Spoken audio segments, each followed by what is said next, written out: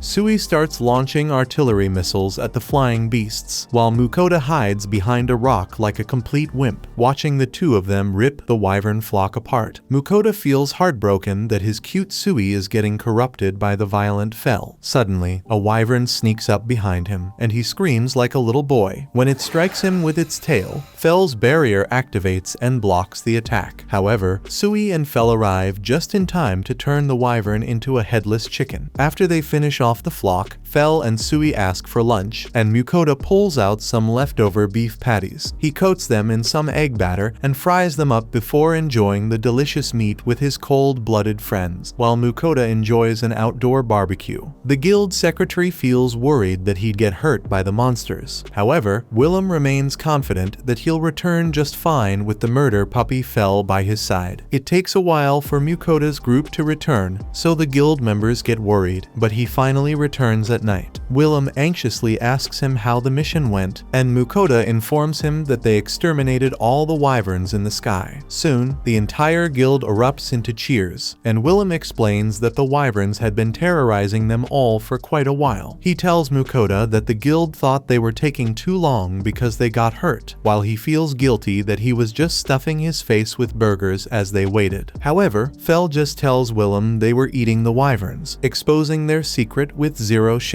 Mukoda later tells Willem that he preserved the wyverns' bodies by chopping their heads off, leaving him shocked that they can carefully handle such dangerous beasts. Willem tells him that he can butcher the meat for free, but only has enough money to pay for half of the monsters. But Mukoda doesn't mind. Once he hands over the meat, he returns to the inn to rest and remembers to send sweets to the goddesses who blessed him. Just then, he gets a message from Agni complaining about her sweets, but Ninrir secretly tells him to give her a bigger share of sweets. As Mukoda feels more frustrated, Kisharl also secretly asks him for hair care products, while Ruzalka requests some meat. Mukoda reminds all three of them that the others will find out about their secret messages when he sends the gifts anyway. As the three feel embarrassed, Agni gets furious that they contacted him privately, while Mukoda wishes he could end it all. The next day, Mukoda walks with Fel to the bathtub store. As he enters the large building, he instantly gets charmed by all the luxurious baths around him. While the shopkeeper shows him around all the different goods, Mukoda settles for a plain green tub and asks him to get it ready. The shopkeeper feels surprised that he has already decided and asks if he has a monthly payment plan for the hundreds of gold coins. Mukoda realizes that he doesn't look like he can afford such a huge amount up front and gives the owner a huge bag of gold. The shopkeeper asks him if he needs a delivery service for the tub, but Mukoda just uses his storage space and happily leaves the store with Fel. As they walk through the city, Mukoda asks Fel to leave the town since everyone started treating them differently after the wyvern hunt. He goes out to a nice forest to start setting up the tub, while Fel leaves to go hunt. After Fel leaves, Mukoda creates a stone wall for privacy and puts the tub inside, while Sui fills it up with water. Then, he warms up the water with his fireball before adding some special bath salts to it. Mukoda finally jumps into the cozy tub and washes off the months of dirt and grime on him, and finishes off the bath with a bottle of milk. After getting out of the bath, Mukoda starts preparing the wyvern meat for lunch. He chops some onions, slices the meat, and then prepares a sauce to soak it in. Once the meat is cooked, he pours the gravy on some rice and finishes the dish with some garnish. However, since Fel still hasn't returned, he decides to make some more food while he waits. Mukoda orders some veggies and bottles and prepares the rest of the meat in a nice stew. As he waits for the food to cook, Sui calls out that Fel has arrived, but Mukoda gets jump scared by a dinosaur corpse. Fel proudly tells him that because he wasn't satisfied with just some wyverns, he decided to hunt an earth dragon as well. Mukoda tries to ignore his insane feat, but starts screaming in panic anyway, and Fel wonders why he's so scared. Mukoda asks him what he's supposed to do with a real dragon, reminding him that it's so rare nobody will even buy it from him. Fel asks him if he can just get the meat from the dragon before noticing the aroma of the delicious wyvern food before Fel can eat, though Mukoda tells him that he's dirty from the fight and orders him to take a bath. Fel starts coping that he always keeps himself clean, but Mukoda refuses to let him eat before cleaning up. To help him bathe, Mukoda orders some dog shampoo from his store. Fel feels offended that he's getting treated like a pet, but Mukoda starts grooming him like a dog anyway. Once he brushes Fel's fur, he splashes him with water, and Fel feels annoyed by the little splashes. He asks Mukoda to just use Sui's water, but he explains that Sui can't make warm water for a bath. However, as he watches Sui play in the water, Mukoda gets the idea to mold his slimy body into water pipes. With the water pipes pipe, he gives the embarrassed Fel a full dog wash. After the bath, Mukoda starts rubbing Fel's fur with a shampoo, and he starts to enjoy the special treatment. Mukoda tells Fel that he has to clean his face too, and he reluctantly accepts it to look like the best doggy ever. Once the bath is over, Fel shakes his fur dry and gives Mukoda a second bath. Mukoda then uses his fire and wind magic to dry both of them up, and Fel starts feeling proud of looking so handsome. However, even while gloating, Fel asks about dinner, so Mukoda takes out the wyvern dish he prepared. He pours out the gravy onto rice bowls, which makes Fel suspicious, but he forgets it and starts chomping down after tasting how good it is. Seeing Fel enjoy himself, Mukoda starts eating his own portion, but Fel asks him about the other pot he's cooking. Mukoda explains that the other pot needs some time to taste best, and they head back to town after finishing dinner. Once they get back, Mukoda tries selling the dragon to the guild, but Willem immediately refuses, saying they can't even afford a single claw from the legendary beast. Fel asks him to just butcher the meat, but Mukoda reminds him that they can't just ignore the other parts. Willem stops to think and tells him that the guild master from Dolan City might be able to process the dragon for him. After learning that Dolan is near the sea, Fel gets excited to enjoy all the ocean monsters, and Mukoda thinks he can get the dragon processed on their way there. The two guild members laugh at how casually he's taking a dragon beast and send Mukoda on his way. Before leaving Corlina, Mukoda greets all his friends, and Willem gives him a map for his journey. With all his preparations done, Mukoda's party heads out to explore new horizons. Sometime later, in a dense forest, some ferocious giant spiders surround an unsuspecting little rabbit. As they get closer, one of the spiders lunges to snatch the rabbit for lunch, but a majestic Fel saves the day. After electrocuting the entire spider colony, Fel asks Mukoda if there are any furry-legged monsters left. Mukoda confirms that all the spiders are gone, but wonders what to do with their hairy corpses. Seeing him upset, Fel reveals that the inner parts of the spiders are actually very delicious. Meanwhile, the baby slime Sui pops out of Mukoda's bag, upset that Fel erased the spiders before it could have some fun with them. As Mukoda starts comforting his baby, Fel gets jealous and points out that he's always doting on Sui. Offended, Mukoda reminds the overgrown husky that he also begs him for treats like a whiny dog. At the mention of snacks, Fel gets excited and shamelessly asks Mukoda to make some more for him. Mukoda is tired of his antics, but he's got no choice but to satisfy his living meat processor. Before cooking, Mukoda puts away all of the spider corpses into his bottomless storage. Once the spiders are stored, he takes out all of the meat he has. Seeing that he doesn't have too many portions of the same meat, Mukoda decides to make a dish called gyoza. Both Fel and Sui are interested in the dish, but Mukoda says that it'll be a surprise. As Sui bounces around in excitement, Mukoda opens up his online grocery store to order some spices. Seeing the store, Fel asks for some premium wagyu, but Mukoda reminds him that he's only getting spices for their current dish. After ordering all the ingredients, Mukoda chops up the veggies and adds the sauce and spices to the meat. Once the sauces are in, he puts in the veggies and starts mixing them around with the meat. Finally, he makes some dumpling wraps with all the meat filling and hands them to Sui to prepare. Together, the master slime duo uses up the entire filling pot to fill 2 dishes with their dumplings. Mukoda takes the dumplings and starts cooking them on medium heat before adding the final bits of flour, salt, and sauce. Once it's done cooking, he flips the pan upside down and reveals the thoroughly seasoned gyoza dumplings. Mukoda proudly sets down the dish and begins explaining his cooking process, but Fel starts devouring it before he can finish a sentence. After just one bite, Fel turns from a savage animal into a master food critic, praising all its intricate flavors and textures. While Fel chomps away, Sui keeps dissolving all the dumplings in its slimy acid. Both monsters finish a batch in less than a minute, so Mukoda starts cooking up another batch. However, none of them notice as a tiny dragon watches their special dinner from a tree. Once the two monsters are done stuffing their mouths, Mukoda finally gets some time to relax and eat his own meal. He eats the gyoza from a small plate, enjoying the scraps his hungry companions leave for him. Unfortunately, Mukoda gets interrupted by a tiny dragon latching onto his face. Seeing the magic lizard innocently staring at his face, Mukoda takes some time to process his feelings before screaming out in horror. He asks Fel about the creature, and Fel reveals that it's a very rare pixie dragon. Mukoda is surprised that he actually actually encountered a mythical creature and wonders if the flying lizard wants some of his food. As he moves his chopsticks around, the dragon follows the food, so Mukoda gives it a dumpling to eat. The little creature hugs the entire dumpling with its tiny body and takes a bite, instantly falling in love with the delicious cooking. Soon, the dragon finishes the whole dumpling and begs Mukoda for more. He quickly gives the rest of his own food to eat, which the dragon happily rushes to. As Mukoda thinks the dragon is pretty cute, Fel warns him not to be fooled by its tiny body because it can use any type of magic and annihilate most of its enemies in battle. Nearby, the dragon finishes its remaining meal and suddenly clings to Mukoda's face again. The dragon's body quickly glows before Mukoda yanks it off his face. Suddenly, he hears a voice in his head demanding more delicious food, which leaves Mukoda confused. Fel tells him that the pixie dragon has decided to join their party and become his familiar, allowing it to communicate with everyone via telepathy. Mukoda's jaw drops as he realizes he's gonna go bankrupt with another mouth to feed, while Sui is excited to get another friend. Taking a look at Sui, the pixie dragon praises it for its surprising power. Before they can get too chummy, Mukoda stops them, pointing out that he didn't even consent to accepting the dragon as his familiar. He asks the pixie dragon if it really thinks it's worth following him around just for some food, but the tiny dragon thinks it's totally worth it. Fel quickly accepts it into the team, saying that a few decades of helping a puny human is nothing to ancient beasts like them. As the dragon agrees with Fel, Mukoda is stunned that all of the pretentious legendary beasts in this world are just a bunch of shameless gluttons. Then, the dragon reminds Mukoda that it needs a name as his new partner, so he calls it Dora-chan. After hearing his new name, Dora starts complaining that a powerful creature like him shouldn't have such a cute name, but Mukoda refuses to change his mind. As he checks Dora's stats, Mukoda points out that the system has already accepted his name, so he can't change it. In that moment, he also realizes that Dora is 116 years old. Remembering how Mukoda tried to give him some fluffy dog names when they first met, Fel tells Dora to just accept his fate. Meanwhile, Sui happily tells the group that he loves his name, and Mukoda thinks his three misfits will get along just fine. A few days later, Mukoda's party enters the city of Krail. As he registers Dora as his new familiar at the Adventurers Guild, the attendant informs him that the guild master has a special request. While Mukoda wonders why his help is needed, the guild master, called Rodolfo, appears and starts rambling about his pixie dragon. Seeing Mukoda's confusion, Rodolfo explains that he has a forest exploration quest for him. In a private room, Rodolfo reveals that the forest monsters are acting unusually aggressively, so Mukoda suggests that they just avoid the forests for now. This angers the dwarven leader, who points out that their town depends on the silk obtained from the forest monsters to make their textiles. Mukoda understands that the town is in a tough spot, but he feels too scared to fight dangerous monsters. However, Dora tells him that the forest is just filled with pitiful spiders and centipedes, which reminds Mukoda of his recent experience. Meanwhile, Rodolfo is confused since he can't hear telepathic conversation between the two partners. Fel also confirms that he took out all the spiders, so Mukoda shows him the venom tarantula corpses from his back. The sight of the spiders almost gives Rodolfo a heart attack, since they're the monsters he was talking about, and he wonders why Mukoda has them. He sheepishly points to Fel, who says that he just punished the spiders for bad behavior. Mukoda thinks he's in trouble for stealing the town's source of income, but Rodolfo reveals that the forest is actually overpopulated with these spiders, so he just solved their problem, happy that his quest is complete. Rodolfo tells Mukoda that he can sell the spider materials for some good money and cook the rest of their meat in delicious ways. Mukoda's face sinks as Fel and Dora drool at the thought of boiled spider meat, but he gives in once Sui asks to try the spiders. He asks Rodolfo to sell the materials and process the meat, and the dwarf quickly agrees to his request. While the guild processes their spiders, Mukoda and the other explore the town's clothes market. Mukoda takes a look at some soft fabric, falling in love with the material's quality. However, he gets shocked by the insane price of 1 gold, but realizes that the material is probably worth the cost. Soon enough, the shopkeeper also appears and tells Mukoda that the other towns don't sell this fabric for so cheaply. This gives Mukoda the motivation to buy the golden drip, and he stocks up on clothes before returning to the guild. Rodolfo shows him all the processed meat, explaining that he left the external shells on the legs since the meat loses its taste if it's exposed too long. Mukoda notices that the spider's legs look just like crab legs. Just then, Rodolfo breaks a crispy boiled leg to feed him some tender meat. After taking a bite, Mukoda instantly falls in love with the meat, and his hungry companions quickly come begging for a taste. After announcing that they'll have a crab party, he prepares a bunch of tasty side dishes to eat with the boiled legs. Mukoda also tells Dora to enjoy himself and treat the food as his welcome party, so the dragon happily accepts his offer. As they begin snacking, Mukoda leaves his familiars to chow down while he prepares a special dish for himself. He grills some spider legs, but his partners start begging him for that as well. Left with no choice, Mukoda gives the grilled legs to his friends, who devour them without hesitation. As Mukoda grills another batch of legs, Dora says he's glad that he chased him all this way. This surprises Mukoda, so the pixie dragon explains that he always lost track of him because Fel was so fast. Mukoda finally realizes that the poor forest spiders were just attacking because they were scared of Dora, while Fel massacred them without a hint of guilt. Feeling bad for the weak creatures, he decides to pay his respects by thoroughly enjoying their delicious remains. After the feast, Mukoda creates his own bath in the Adventurer Guild's yard. While he relaxes inside with Sui, Fel and Dora lie exhausted in the stables. After getting out of the bath, Mukoda heads to bed, remembering that he needs to return the spider shells to Rodolfo. He feels like he forgot something else, but falls asleep before he can recall it. The next morning, Mukoda returns the spider shells to Rodolfo and gives him some leftover food as thanks. The pleased dwarf happily accepts the meat, but Mukoda thinks he should give him some more food. He starts pulling out his earth dragon corpse, but remembers that this powerful creature could cause incredible shock if he isn't careful. Finally, Mukoda steps aside and lets Rodolfo look at the dragon, leaving the dwarf shocked to his core. He points out that Mukoda could basically buy an entire kingdom with that creature, but Mukoda asks if he can find someone to process the dragon meat first. After thinking for a bit, Rodolfo remembers that there's someone in the city of Dolan who can help, so he gives Mukoda a letter of recommendation for the city's guild master. As Mukoda accepts the letter, Rodolfo admits that the guild master of Dolan is a very talented individual, but he has a strange side to him. Afterward, Mukoda and his party head out of Krail, ready to visit their target destination, the City of Dungeons. Once they reach Dolan, Mukoda is excited to explore, while Fel looks forward to the tough challenges of the dungeon city. Since Mukoda is a certified wimp, he doesn't want to go to the dungeon, but his familiars remind him that he's going there to get some earth dragon meat processed. Excited for the meat, Fel rushes to the city, but they're all forced to wait in line at the town's border. Dora wonders why they can't just barge in, so Mukoda reminds them that they can't just bypass security like a bunch of illegals. After Mukoda calms down his pets, the rest of the people in line finally notice the legendary beasts behind them. Seeing them so terrified, Mukoda quickly tells everyone that the monsters are just his familiars, while the border guards come over to check the commotion. Mukoda tells the guards that he's only there to see the guild master. After he shows them his guild cards, the guards wonder if they should trust him, but suddenly, a handsome elf walks over. The elf says that Mukoda is his guest since he's the one with all the rare beasts. As Elrond introduces himself as the Dolan Guild Master, his eyes pop out when he notices Dora sitting on Mukoda's shoulder. He takes Mukoda and his familiars inside the guild, saying that Rodolfo already explained the situation to him. Then, Elrond brings out a magic dragon stand for Dora to sit on, but Dora finds Mukoda's bag more comfortable. Seeing it lays around, Elrond quickly starts writing all his observations for his research. Dora feels uncomfortable with the elf's behavior, while the elf wonders why it's acting so differently from its recorded behavior. Then, Elrond remembers the Earth Dragon, so he starts taking Mukoda to the warehouse to process it. However, his assistant, called Uger, interrupts to remind him that he has a meeting with the Merchant Guild's leader. As Elrond tries to postpone it, Uger shoots him a murderous glare. Once they get into the warehouse, Elrond asks Mukoda to show him the dragon, remembering how fearsome the legendary creatures can be. He recalls that during his youth, a grand party was organized to kill a dragon. At that time, he was only a B-rank adventurer, so he wasn't even allowed to process the dragon's meat. After that incident, Elrond trained hard to become an S-rank adventurer just to look at a dragon again, but nobody dared to kill another dragon. Now, he finds his wish come true, as Mukoda lays out the giant reptile in front of his eyes. Seeing the legendary creature, Elrond starts frothing with greed, and he pulls out some creepy experimentation tools to start checking its meat. As he starts checking all the dragon's important measurements for research, Fel wonders why he isn't just giving him the meat. Mukoda quiets his hungry dog before Elrond asks him what Dora likes to eat. Mukoda tells him that Dora doesn't actually have a preference, and he eats basically anything he cooks. This information turns Elrond's world upside down, since the research shows that pixie dragons are exclusively herbivorous. However, Mukoda explains that he eats almost everything, especially meat. Elrond is confused about how Mukoda can communicate with the little dragon. When Mukoda reveals that Dora communicates with him through telepathy, Elrond is left even more flabbergasted and starts bombarding him with questions about his beast. Thankfully, Ygr drags him back, apologizing for his master's unhinged behavior. He guarantees that Elrond is a skilled processor despite his goofy antics. So Fel wonders when he'll give him the dragon's precious meat. Elrond wonders if Fel doesn't want the dragon's valuable skin and other materials, but Fel is only interested in stuffing his gut. Seeing Fel so desperate, Elrond starts begging Mukoda to let him taste it. He tells Elrond that Fel gets to decide who shares their meat, so Fel thinks it's only fair to let Elrond have some meat, as long as he can provide some good cuts. Afterward, Mukoda and the gang lie outside, exhausted from Elrond's constant yapping. Fel remembers how much the elf bothered them, asking billions of random questions for his research. Despite that, Elrond couldn't process the entire dragon in just one day, so now they feel like their life is meaningless. Seeing them all so hungry, Mukoda decides to order some instant food. Dora is curious since he hasn't seen the online store before. As soon as Fel spots it, he asks Mukoda if they can get some wagyu this time. However, Mukoda notices that there's a festival going on in Japan, so he orders some festival food. Once the food and ingredients arrive, Mukoda takes out a cooking pot to start preparing. His familiars wonder why he's using such a strange pot, so Mukoda explains that he's going to cook the veggies in it. Fel gets angry since he hates plants, but Mukoda tells him to be patient for the good flavors. He starts heating the pot and puts all the veggies to the side before adding the meat and drizzling sauce all over it. As Mukoda patiently cooks the delicious food, his band of belly stuffers tries to control themselves from going crazy. Once the food is done, Mukoda gives it to Fel, who feels disappointed that half the plate is vegetables. Mukoda tells him to just try it, so Fel takes a bite of the dish. As Fel enjoys the rich flavors, the others also start tasting the food. Soon, Fel gives up the idea of avoiding all veggies and asks for another serving after finishing his current one. Mukoda happily feeds all of his pets before taking out some butter sandwiches to eat. As he opens the box of sandwiches, Sui curiously comes up, so Mukoda gives him a sandwich to try. The baby slime instantly falls in love with the sweet treat, and the other two come over after seeing its delighted reaction. Fel and Dora wonder if sweets can be good too, so Mukoda gives them some sandwiches as well. As both of them try it, they enjoy the sweet, but the sandwich feels too small for them. They start demanding their master for more treats, who wonders what he did to deserve such greedy partners. The next day, a sleep-deprived Mukoda heads to the Adventurers Guild after his familiars kept pestering him about the dragon meat all night. As he greets Ygr, Elrond comes out of his warehouse, looking like he just ran 5 marathons straight. Excited, he explains that he spent the entire last night researching and experimenting on the dragon's body, so now he's finally ready to actually butcher it. Once he's ready, Elrond takes out a special mithril knife to pierce the dragon's tough skin. However, when he tries to cut it, the knife shatters like glass, leaving everyone stunned. Elrond starts crying that he broke his guild's precious treasure. Fel asks him how he plans to process the precious dragon meat without a knife. Elrond responds that he'll need to prepare a blade even stronger than mithril, so he'll have to wait a while before he can process the dragon. This news sends Fel into depression, and he collapses from the sheer emotional trauma. On the ground, Fel thinks his life is ruined. While Ygr points out that their guild doesn't have any other mithril knives, he tells Mukoda that they need to get more mithril ore from the dungeon to craft a new blade, so Fel immediately gets up to dash over there. Mukoda stops his hungry dog, reminding him that if he went all out and destroyed everything in the dungeon just to get some mithril, he'd become too popular and would ruin their peaceful life. After Mukoda's warning, Fel finally calms down, so he starts preparing a normal lunch to cheer him up. He takes out some thinly sliced orc meat, preparing it with the leftover veggies from their previous lunch. While flipping the ingredients in a frying pan, Mukoda adds the sauces sauces and spices, adding the remaining flavor to his dish. Once the food is cooked, he pours it all over fragrant boiled rice to complete the dish. Before Fel can dig in, Mukoda adds an egg to his dish just for some extra flavor. As everyone starts eating the tasty dish, they quickly forget about the precious dragon meat. Mukoda feels relieved that he doesn't have to deal with their whining, but he knows that he needs to fix the dragon problem as soon as possible. Meanwhile, in the sky, the four goddesses keep crying that Mukoda isn't sending them any gifts. Suddenly, two men pop up, angry that the girls are abusing their powers to extort gifts from a weakling. Hearing them argue with each other, Mukoda tells the goddesses to leave him out of it, but the two men butt in. One of them introduces himself as the god of blacksmithing called Hephaestus, while the other calls himself the god of war, named Vahan. When Mukoda learns that Hephaestus is a blacksmith, he asks if the god can do something about the knife. Hephaestus responds that he can enhance any blade he makes to be of a higher quality. Of course, he isn't ready to just hand out his blacksmithing blessing for free, so Hephaestus demands some alcohol from him. Meanwhile, Vahan is interested in the otherworldly items from Mukoda's supermarket, which angers the girls. Naturally, Hephaestus ignores them and focuses on giving Mukoda his blessings, but he realizes that Mukoda doesn't have any talent for blacksmithing. Then, the god's attention falls on Sui, whom he thinks has great potential. Seeing that Hephaestus can't buff Mukoda, Vagon decides to take the chance and enhance his war powers. However, Mukoda refuses, saying he doesn't like fighting, but Vagon reminds him that he's going to explore a dungeon soon. Then, he starts thinking about another target, so Mukoda tells him to bless Fel and Dora. As the two of them begin blessing Fel, Dora, and Sui, Mukoda orders some offerings for all of the gods. Once they receive the offerings, the boys enjoy their food while the girls gush over their beauty products. Remembering Mukoda's past neglect, Ninrir warns him not to forget her offerings again. He feels frustrated that he'll need to send even more offerings to the gods, so he turns his attention to studying Sui's blacksmithing skill. He thinks the dungeon will be a great opportunity to test Sui's new abilities, but Fel reminds him that they already have some pure mithril from the mithril lizard he defeated. Remembering the ore, Mukoda asks Fel why he wanted to hunt in the dungeon, even though they already had some, but the wolf just shrugs it off. Then, Mukoda reaches into his item storage and takes out the mithril chunks. He asks Sui to forge them into special knives, so Sui takes the chunks and dissolves them inside its body. After lots of bubbling and gurgling, Sui finally produces a beautiful crystal knife, and Mukoda immediately notices it's of high quality. He's relieved that they don't have to risk their lives in the dangerous dungeon, but Fel gets annoyed since he wanted to try eating some exotic dungeon monsters. Afterward, Mukoda visits Elrond, who's having an existential crisis because he can't find a blade better than mithril. Seeing him so distraught, Mukoda gives Ugur the mithril knife that Sui crafted and asks him to pass it to Elrond. The elf carefully brings the knife close to the dragon's body, terrified that even the slightest mistake could shatter both the blade and his hopes once again. However, the knife easily cuts through the tough skin, surprising Elrond with its quality. He wonders how Mukoda got such an amazing piece, but Mukoda acts like he got it from a top secret source. Elrond almost asks Mukoda to reveal his secrets, but he calms down and goes back to processing the dragon. Mukoda wonders how long it'll take him to finish processing the whole thing, so Elrond tells him it'll take at least 3 days. Fel gets angry that he still has to wait for so long, but Mukoda reminds him that the dragon is a huge monster with loads of meat to process. Fel nods in agreement, but suggests they explore the dungeon while Elrond works his magic. Mukoda refuses to go, feeling scared of the danger, but Sui also starts begging to let him have some fun too. Sometime later, they reach the dungeon entrance, where the receptionist warns Mukoda that it might take his party up to a month to make it out. She also advises him to pack plenty of food if he plans to venture into the deeper floors. She explains that no one has ever cleared the 30-floor dungeon before, which makes Mukoda immediately consider packing up and heading home instead. However, Fel starts glaring at him, so Mukoda reminds him that if he doesn't stock up on a ton of delicious food, they'll have to eat rotten scraps in the dark dungeon. This finally calms him down, and they agree to wait. Smiling at their obedience, Mukoda takes them all on a shopping trip, and he buys a bunch of veggies to cook in the dungeon. Then, he notices a magic stove outside a shop. Fel wonders why Mukoda wants such a huge stove, so he explains that it'll be very useful for cooking. Just then, the shopkeeper comes comes out and starts promoting his products to Mukoda. He explains that the stove also includes a massive oven capable of cooking entire cacatris monsters, which immediately piques Mukoda's interest in trying new monster recipes. When Mukoda asks about the price, the shopkeeper tells him it costs 860 gold. Mukoda almost gets a heart attack from this price, but Fel pushes him to buy it since his bottomless pit of a stomach craves new food. As the others also put pressure on Mukoda, he finally agrees to buy the magic stove. Later that night, Mukoda cooks dinner in some huge stock pots. He asks Sui for some help and starts serving some tender bull meat to his party. The next day, Mukoda decides to cook a few days worth of food before entering the dungeon. For his first dish, he decides to braise some orc general meat. Then, Mukoda makes some red boar cabbage rolls, after which he makes a simple beef and veggie stir-fry. As he adds the ingredients to the stir-fry, he feels satisfied to use up all his remaining ingredients. Then, he adds a ton of vegetables, spices, and meat to a large bowl, before boiling it to make a nice orc meat soup. After that, he makes a wyvern stew with a rich gravy, but Fel gets in the way as he adds some sauce to it. With all the dishes cooked up, Mukoda thinks they're ready for the first few days in the dungeon. His hungry companions get excited to dig in, but he reminds them that all the food is meant for the dungeon. Afterward, Mukoda is cleaning his room. When Sui comes in with a sword he forged for him, Mukoda admires the blade's sharpness, thinking that with this sword, he should be safe in the dungeon. Sui climbs up his shoulder, happy to help his master, but Yuger knocks on their door for an urgent task. He explains that the earth dragon has been completely processed, so Mukoda leaves to prepare his goods before going to the guild. However, Yuger stops him, saying he's too busy to wait for him at the door. Feeling bad for the man, Mukoda heads to the Adventurers Guild, where he finds Elrond gushing over some shiny bottles of dragon blood. Elrond keeps ignoring Mukoda, obsessed with the blood, so Mukoda tries to get his attention. When Elrond finally realizes that Mukoda is waiting for him, he proudly shows off the mountains of dragon materials he got from the processing, saying the past few days were the best of his life. He asks Mukoda if he can buy some of the materials for the guild. Of course, Mukoda agrees since he became broke after buying the magic stove. Excited, Elrond asks him to buy 2 bottles of dragon blood, revealing that they are used to make the most powerful healing potions in the market. He also asks to buy half of the liver, since it has an even more potent effect than its blood. Finally, Elrond asks Mukoda if he can have one of the dragon's fangs to create an amazing sword. Mukoda agrees to sell him all the items, but wonders why Elrond is only buying just a few materials. In response, Elrond reveals that just these few items will empty the guild's entire treasury, so he can't afford to buy anything else. He offers to pay Mukoda close to 4,000 gold coins for all the precious materials, which he happily accepts. Mukoda feels shocked that just a tiny couple of materials were worth so much, and wonders how much total money he can get if he sells the entire dragon. Meanwhile, Fel isn't very impressed since he can't see any dragon meat. He suspects that Elrond is keeping it for himself, and ends up threatening him. However, Elrond calmly explains that he is storing the meat in a special cooling room to keep it fresh. He takes Mukoda and the others inside, where they find an intricate magic ice setup that is storing the tons of meat. As Fel feels satisfied with his prize, Sui helps Mukoda load up all the meat into his storage. While he finishes loading the meat, Elrond shyly asks if he can taste some of the dragon's meat as well. Mukoda nods, remembering his promise to share some meat with him, and the rest of his gang also gets excited to try out the exotic flavors. Delighted, Elrond takes Mukoda to his own house so he can easily cook the meat for them all. Mukoda settles for Elrond's lawn, where he takes out the giant magic stove. Elrond is surprised to see that Mukoda has access to such advanced technology. When he notices Mukoda using his item box, Elrond tries to show off that he has one too. This is the first time Mukoda has ever seen someone else with an item box besides himself. Elrond explains that elves can naturally use high-level magic, but he also combined his wind and forest magic talents to become a top-class adventurer back in his days. As Elrond keeps rambling, Mukoda ignores him and starts cooking. First, he rubs some salt and pepper all over the giant slabs of dragon meat before peeling the vegetables for the dish. After chopping some onions and carrots, Mukoda loads up a cooking dish with the meat and veggies, then pours some olive oil and seasoning over it. Finally, he puts the prepared meat into the oven and waits for it to roast the whole whole dish as the oven works its magic. Mukota's familiars continue drooling over the delicious smell. As he watches them, Fel and Elran start rubbing against each other while trying to get even closer to the oven. Once the food is done, Mukota takes out the roasted meat and places it on a table for everyone. He pokes the meat with a toothpick, finding out that it's cooked perfectly. As Mukota slices the roast meat into thinner stripes, he remembers to finish it off with a drizzle of Fel's favorite garlic sauce. After that, he tells everyone to dig in, and they scream in joy before they can even eat. While everyone devours the dragon, Mukota sits down and takes a bite of his own portion. The meat's exotic flavor sends a jolt through his senses, and he marvels at how dragon meat can blend the taste of so many different kinds of meat. As Mukota realizes why Fel was so excited to try the dragon's meat, the monsters don't even stop to talk as they continue gulping their food down. Fel thinks that he should hunt a few more dragons for the future, worried that the dragons would go extinct. Mukota warns Fel not to go overboard. Soon, everyone finishes their first serving and immediately asks Mukota for seconds. As Mukota hands out the other portions, he asks Dora if he's okay with cannibalism. The pixie dragon reminds him that he's a different species from Earth dragons, so it doesn't actually count. As Mukota ignores Dora's questionable morals, he notices Elrond crying at his chair. The elf thanks Mukota for allowing him to experience such a heavenly meal, thinking he's truly blessed that he got to process and eat one of the rarest creatures on the planet. Seeing Elrond's insane amounts of joy, Mukota is creeped out, but they soon finish their entire meal. On the way back home, Fel feels energetic from all the nutritious meat he just ate. Excited, he announces that they'll visit the dungeon tomorrow, so Mukota decides to send his offerings to gods in case he forgets later. Later that night, he browses through the dessert section of his online grocery store while the goddesses watch him in anticipation. Watching them wait, Vahan asks Ninrir if she granted Mukota a defensive skill. She says that she just gave him a wind blessing. Vahan points out that she was too stingy with her blessings, saying that Mukota could get hurt without proper defense. As the girls stare in dread, Vahan asks them what they'll do if somehow Mukota loses his life in the dungeon. Hephaestus reminds them that Mukota is their only key to otherworldly treats, and the girls remain silent. Suddenly, Ninrir goes into panic mode, realizing she needs to protect her living sweets dispenser at all costs. The rest of the girls also realize their mistake, so Hephaestus tells them that he's been brewing a special blessing for Mukota. Meanwhile, Mukota wonders what the fuss is all about, and he starts sending his offerings to them. However, Hephaestus talks about giving him a buff, which Mukota firmly refuses. He doesn't want to get tied down to another god, and this angers Hephaestus. He gives Mukota the blessing without his consent, and Vahan laughs, happy that he can extort more drinks out of him. The rest of the girls also celebrate, happy that Mukota is now safe. The next day, he goes back to the dungeon's entrance with his party. There, he meets the nonchalant receptionist from his first town, and she introduces herself as Vainka. Mukota wonders why she changed cities, and she explains that the Dolan Guild requested help from other guilds since this dungeon has become a popular spot lately. As she calmly finishes the registration, Mukota realizes that she's just there to look at Fel the Fluffball. When he leaves with his party, Vainka steals a glance at Fel, completely in love with him. As they stand at the dungeon's entrance, Dora and Sui feel excited for a challenge. Mukota gulps nervously as he looks down the dark entrance, so Fel reminds him there's no way they're turning back now. After gathering his courage, Mukota finally heads down the staircase. As they make their way down the first level, Fel sniffs out some weak monsters in the area. Mukota notes that the strongest monsters and loot are around the 10th and 15th levels, so Fel tells him to hop on his back to skip ahead to the good part. Ignoring his master's terrified screams, the Fenrir dashes through the dungeon halls, plowing through every monster in his path. Suddenly, an arrow shoots out of nowhere and almost turns Mukota into monster poop. Luckily, Fel's barrier blocks the arrow, and he tells Mukota that he randomly stepped on a trap. Mukota wonders how the dungeon has these carefully planted traps even though it's a natural structure. Fel explains that each dungeon is like a living creature that attracts humans with treasures, so it can kill them with monsters and absorb their nutrients. While Fel continues his explanation, stronger arrows bang on the barrier, scaring Mukota to his wit's end. One of the traps even triggers a giant pitfall, but Fel uses a wind spell to glide over it. As the arrogant Fenrir mocks the dungeon for its pathetic traps, Dora and Sui praise him for his skills. After a lot of running, Fel finally reaches the dungeon's 10th floor. Mukoda asks Fel what he wants to do, so he responds that the monsters are still too weak on this level. Knowing that the level's boss is just a venom tarantula, Dora feels bored since it can mow them down like house spiders. To advance deeper, Fel heads straight toward the boss room. When they arrive, they find a group of adventurers trembling in fear at the sight of him. Mukoda quickly tells them that Fel is his familiar, so they calm down. He asks why they're all gathered outside the room's gate, so the adventurers explain that the dungeons have a lot of unspoken rules. It turns out that before one party finishes fighting a boss, the others cannot enter its room. The only way others can enter is if the party asks for help, but even then, they would get all the loot from the boss's drops. After explaining this, the adventurers warn Mukoda that there are bad parties out there who steal monster drops from other people's victories, with one more thing to worry about. Mukoda sits down to wait while the other parties fight the boss. A short while later, his familiars start getting bored, but Mukoda reminds them to be patient. Soon, the final group runs out of the room and tells Mukoda he can go in. He wonders why they're returning from the floor instead of heading deeper, so the adventurers explain that higher level monsters are too strong for them. Understanding their reasons, Mukoda nods and heads inside, where the room turns pitch black. As the terrifying venom tarantula roars at them, Mukoda starts screaming like a girl, but Dora fries it with a fireball. The proud dragon flies around, happy to have his powers enhanced by the god of war's blessing. As the boss's corpse disappears, a bunch of valuable drops spawn from it. Mukoda picks up a bare spider leg, and he realizes that the dungeon automatically processes the items, so he gets the best parts. Despite his exhaustion, Fel rushes him to the next level, where they meet a terrifying orc general as the final boss. Before Mukoda can even finish feeling scared, his gang turns the orc into pork chops. After the 11th floor, their party continues exploring deeper, but everyone gets tired from using their mana. Noticing their hunger, Mukoda wonders where they should set up their dinner, so Fel scouts for an open room. When they reach the open room, they find a bunch of parties resting in the safe space. As Mukoda's group sits down in a corner, they're unexpectedly greeted by Werner's party. Surprised to see a familiar face, Werner shakes Mukoda's hand, who feels happy to meet some old friends. As they all sit down together, Werner explains that his party recently entered the city to explore the dungeon. Mukoda tells them that he was supposed to visit the ocean town of Berlin, but Fel was itching to explore the dungeon first. As they laugh at Fel's antics, the party notices Mukoda's new familiars. They get interested in Dora, so Mukoda informs them that he's a pixie dragon. Then, they ask about Sui, so Mukoda proudly calls it his favorite slime-shaped nuclear warhead, falling in love with the monster's cuteness. The two girls immediately start gushing over Sui and Dora. Werner wonders how Mukoda ended up with two more exotic pets besides Fel, but Mukoda reminds them that they're just a bunch of selfish gluttons who followed him for the food. Laughing at his own misery, Mukoda decides to share some of his dinner with the party. Knowing that the food costs 10 times his net worth, Werner hesitates, but agrees to share since he doesn't want to give it up either. Seeing that Werner's party has some bread, Mukoda takes out his wyvern stew to serve with it. For a little bit, the party hesitates to eat the precious cuisine, but they immediately gulp it down after getting a bite. As they all praise the heavenly cooking, Mukoda feels happy. But then everyone asks what meat he used for the stew. When he reveals it's wyvern meat, the poor party almost chokes in shock. Werner apologizes to Mukoda for eating such a precious ingredient, so he explains that Fel and Sui hunted about 3 truckloads worth of wyverns. Seeing that he has so much meat left, they hesitate, but eventually ask for another delicious serving. After everyone's done eating, Werner's party gets up to explore the floor a bit more. Mukoda wishes them good luck, and they leave, so Fel reminds him to get moving to the deeper floors. Soon, they start plowing through the deeper levels, treating the poor dungeon bosses like stray dogs. Once they enter the 16th floor, Mukoda notices that the atmosphere of the dungeon has become much more sinister. Fel explains that all dungeons change as you go deeper, but he suddenly steps on a trap tile as the entire dungeon starts shaking. Mukoda clings to Fel, who notices a huge boulder dropping from a trap behind him. Of course, Mukoda starts running like a chicken before Fel shatters the boulder with a wind blast. The force of the blast knocks Mukoda flat on his face before he gets up again. After a while, the party arrives at the 20th floor, and Dora asks Mukoda if he's impressed with their strength. Mukoda doesn't care about his family's strength, but he stops when Sui calls out to him, showing a secret area in a wall. When Mukoda inspects the hole, he finds a treasure chest hidden in it, so he starts singing praises for Sui, delighted to get some good loot. Before he can carelessly open the chest, though, Fel pulls him back, reminding him that the chest could be a trap. Sure enough, when Mukoda uses his appraiser on the treasure chest, he finds out that it's trapped with a poisonous gas that would give him conditions much worse than lung cancer. Disappointed, Mukoda gives up on opening the chest, but Fel offers to open it for him since his major blessing can protect him from the poison. Before Fel can open the chest, Mukoda receives a message from Ninrir, informing him that since he already has 3 minor blessings from her girls, he should be able to withstand the poison without a problem. As she happily tells him to enjoy the dungeon's exciting challenges to the fullest, Mukoda gets up and tells Fel that his 3 minor blessings now have the effect of a major one. Knowing he's safe, Mukoda opens the chest, which instantly releases a burst of noxious gas. After the gas clears, Mukoda looks into the chest, but finds it completely empty. Angered that he got tricked, he gets the motivation to head deeper into the dungeon and get real treasure this time. After exploring the 21st floor for a bit, Mukoda finds an even larger treasure chest, and Fel notes that it must have something special inside. This time, Mukoda scans the chest before opening it and finds out that it's just a disguised mimic. However, with the 3 lethal familiars following him, he gets the confidence to open the chest and get its loot. He decides to take out his mithril sword and step forward to open the chest, only for it to reveal a fanged mouth and lunge at them. Scared out of his mind, he mindlessly slashes his sword at the mimic, which turns into a bunch of plywood from his attacks. Soon, the defeated mimic turns into a real treasure chest, and Mukoda opens it to find a bunch of precious jewels and accessories inside. Nearby, Dora finds the door to the 22nd floor, so they all head down through it. This time, Mukoda is shocked to see that the floor opens up to a vast open sky instead of the walled corridors they had been exploring. Even Fel gets excited to see what the new flue has to offer, but Mukoda feels scared that it might have an unexpected danger they can't handle. However, Fel detects someone familiar in the area, so he starts rushing towards them. After running for a bit, he stops at a clearing where a swarm of giant killer manties ambushes them. The mantises scare Mukoda, but Fel easily burns them all to a crisp. While Mukoda wonders why he even bothers getting scared, Dora and Sui start yelling at Fel for giving them no chances to fight. Seeing them all argue, Mukoda tells everyone that they should take turns fighting so all of them can enjoy themselves. They all agree to his reasonable advice. So when the group encounters a bear next, Dora enters the battlefield. The excited dragon pierces through the bear's body like a knife, while Sui faces a horde of poison butterflies next. Fel warns him that the butterflies can paralyze it to suck all of its bodily fluids, but Sui simply melts them all with its pew-pew lasers. After a while of walking through the floor, Fel detects that the presence from before is getting closer. Before he can go check it out, Mukoda stops him, thinking it's probably the floor's boss. He suggests they boost their stats first by eating some food from his online store. Fel knows that they're strong enough to handle the boss anyway, but he doesn't give up the chance to have some extra treats. As they sit down to order, Mukoda decides to get some premium wagyu along with a bunch of other delicacies. Watching him stack orders upon orders of mouth-watering dishes, the group create a flood with their drooling mouths. Once all the food arrives, they scarf it down in an instant before asking for seconds. Surprised by their speed, Mukoda gives them the second batch and sits down to eat some of his own, before he can even finish his small serving, though his familiars ask him for a third serving. Once they all finish the food, the stuffed monsters plop down to rest. Mukoda decides to check Fel's stats and is surprised by a 50% stat buff. Next, he looks at Dora and Sui, who also have an insane stat buff. Mukoda wonders if he went overboard, but he thinks it's fine since they're going to face a boss anyway. However, his partners get curious to see how much his own stats have increased, so Mukoda pulls up his own stat menu. For some reason, he only got a 5% stat boost, leaving them all disappointed.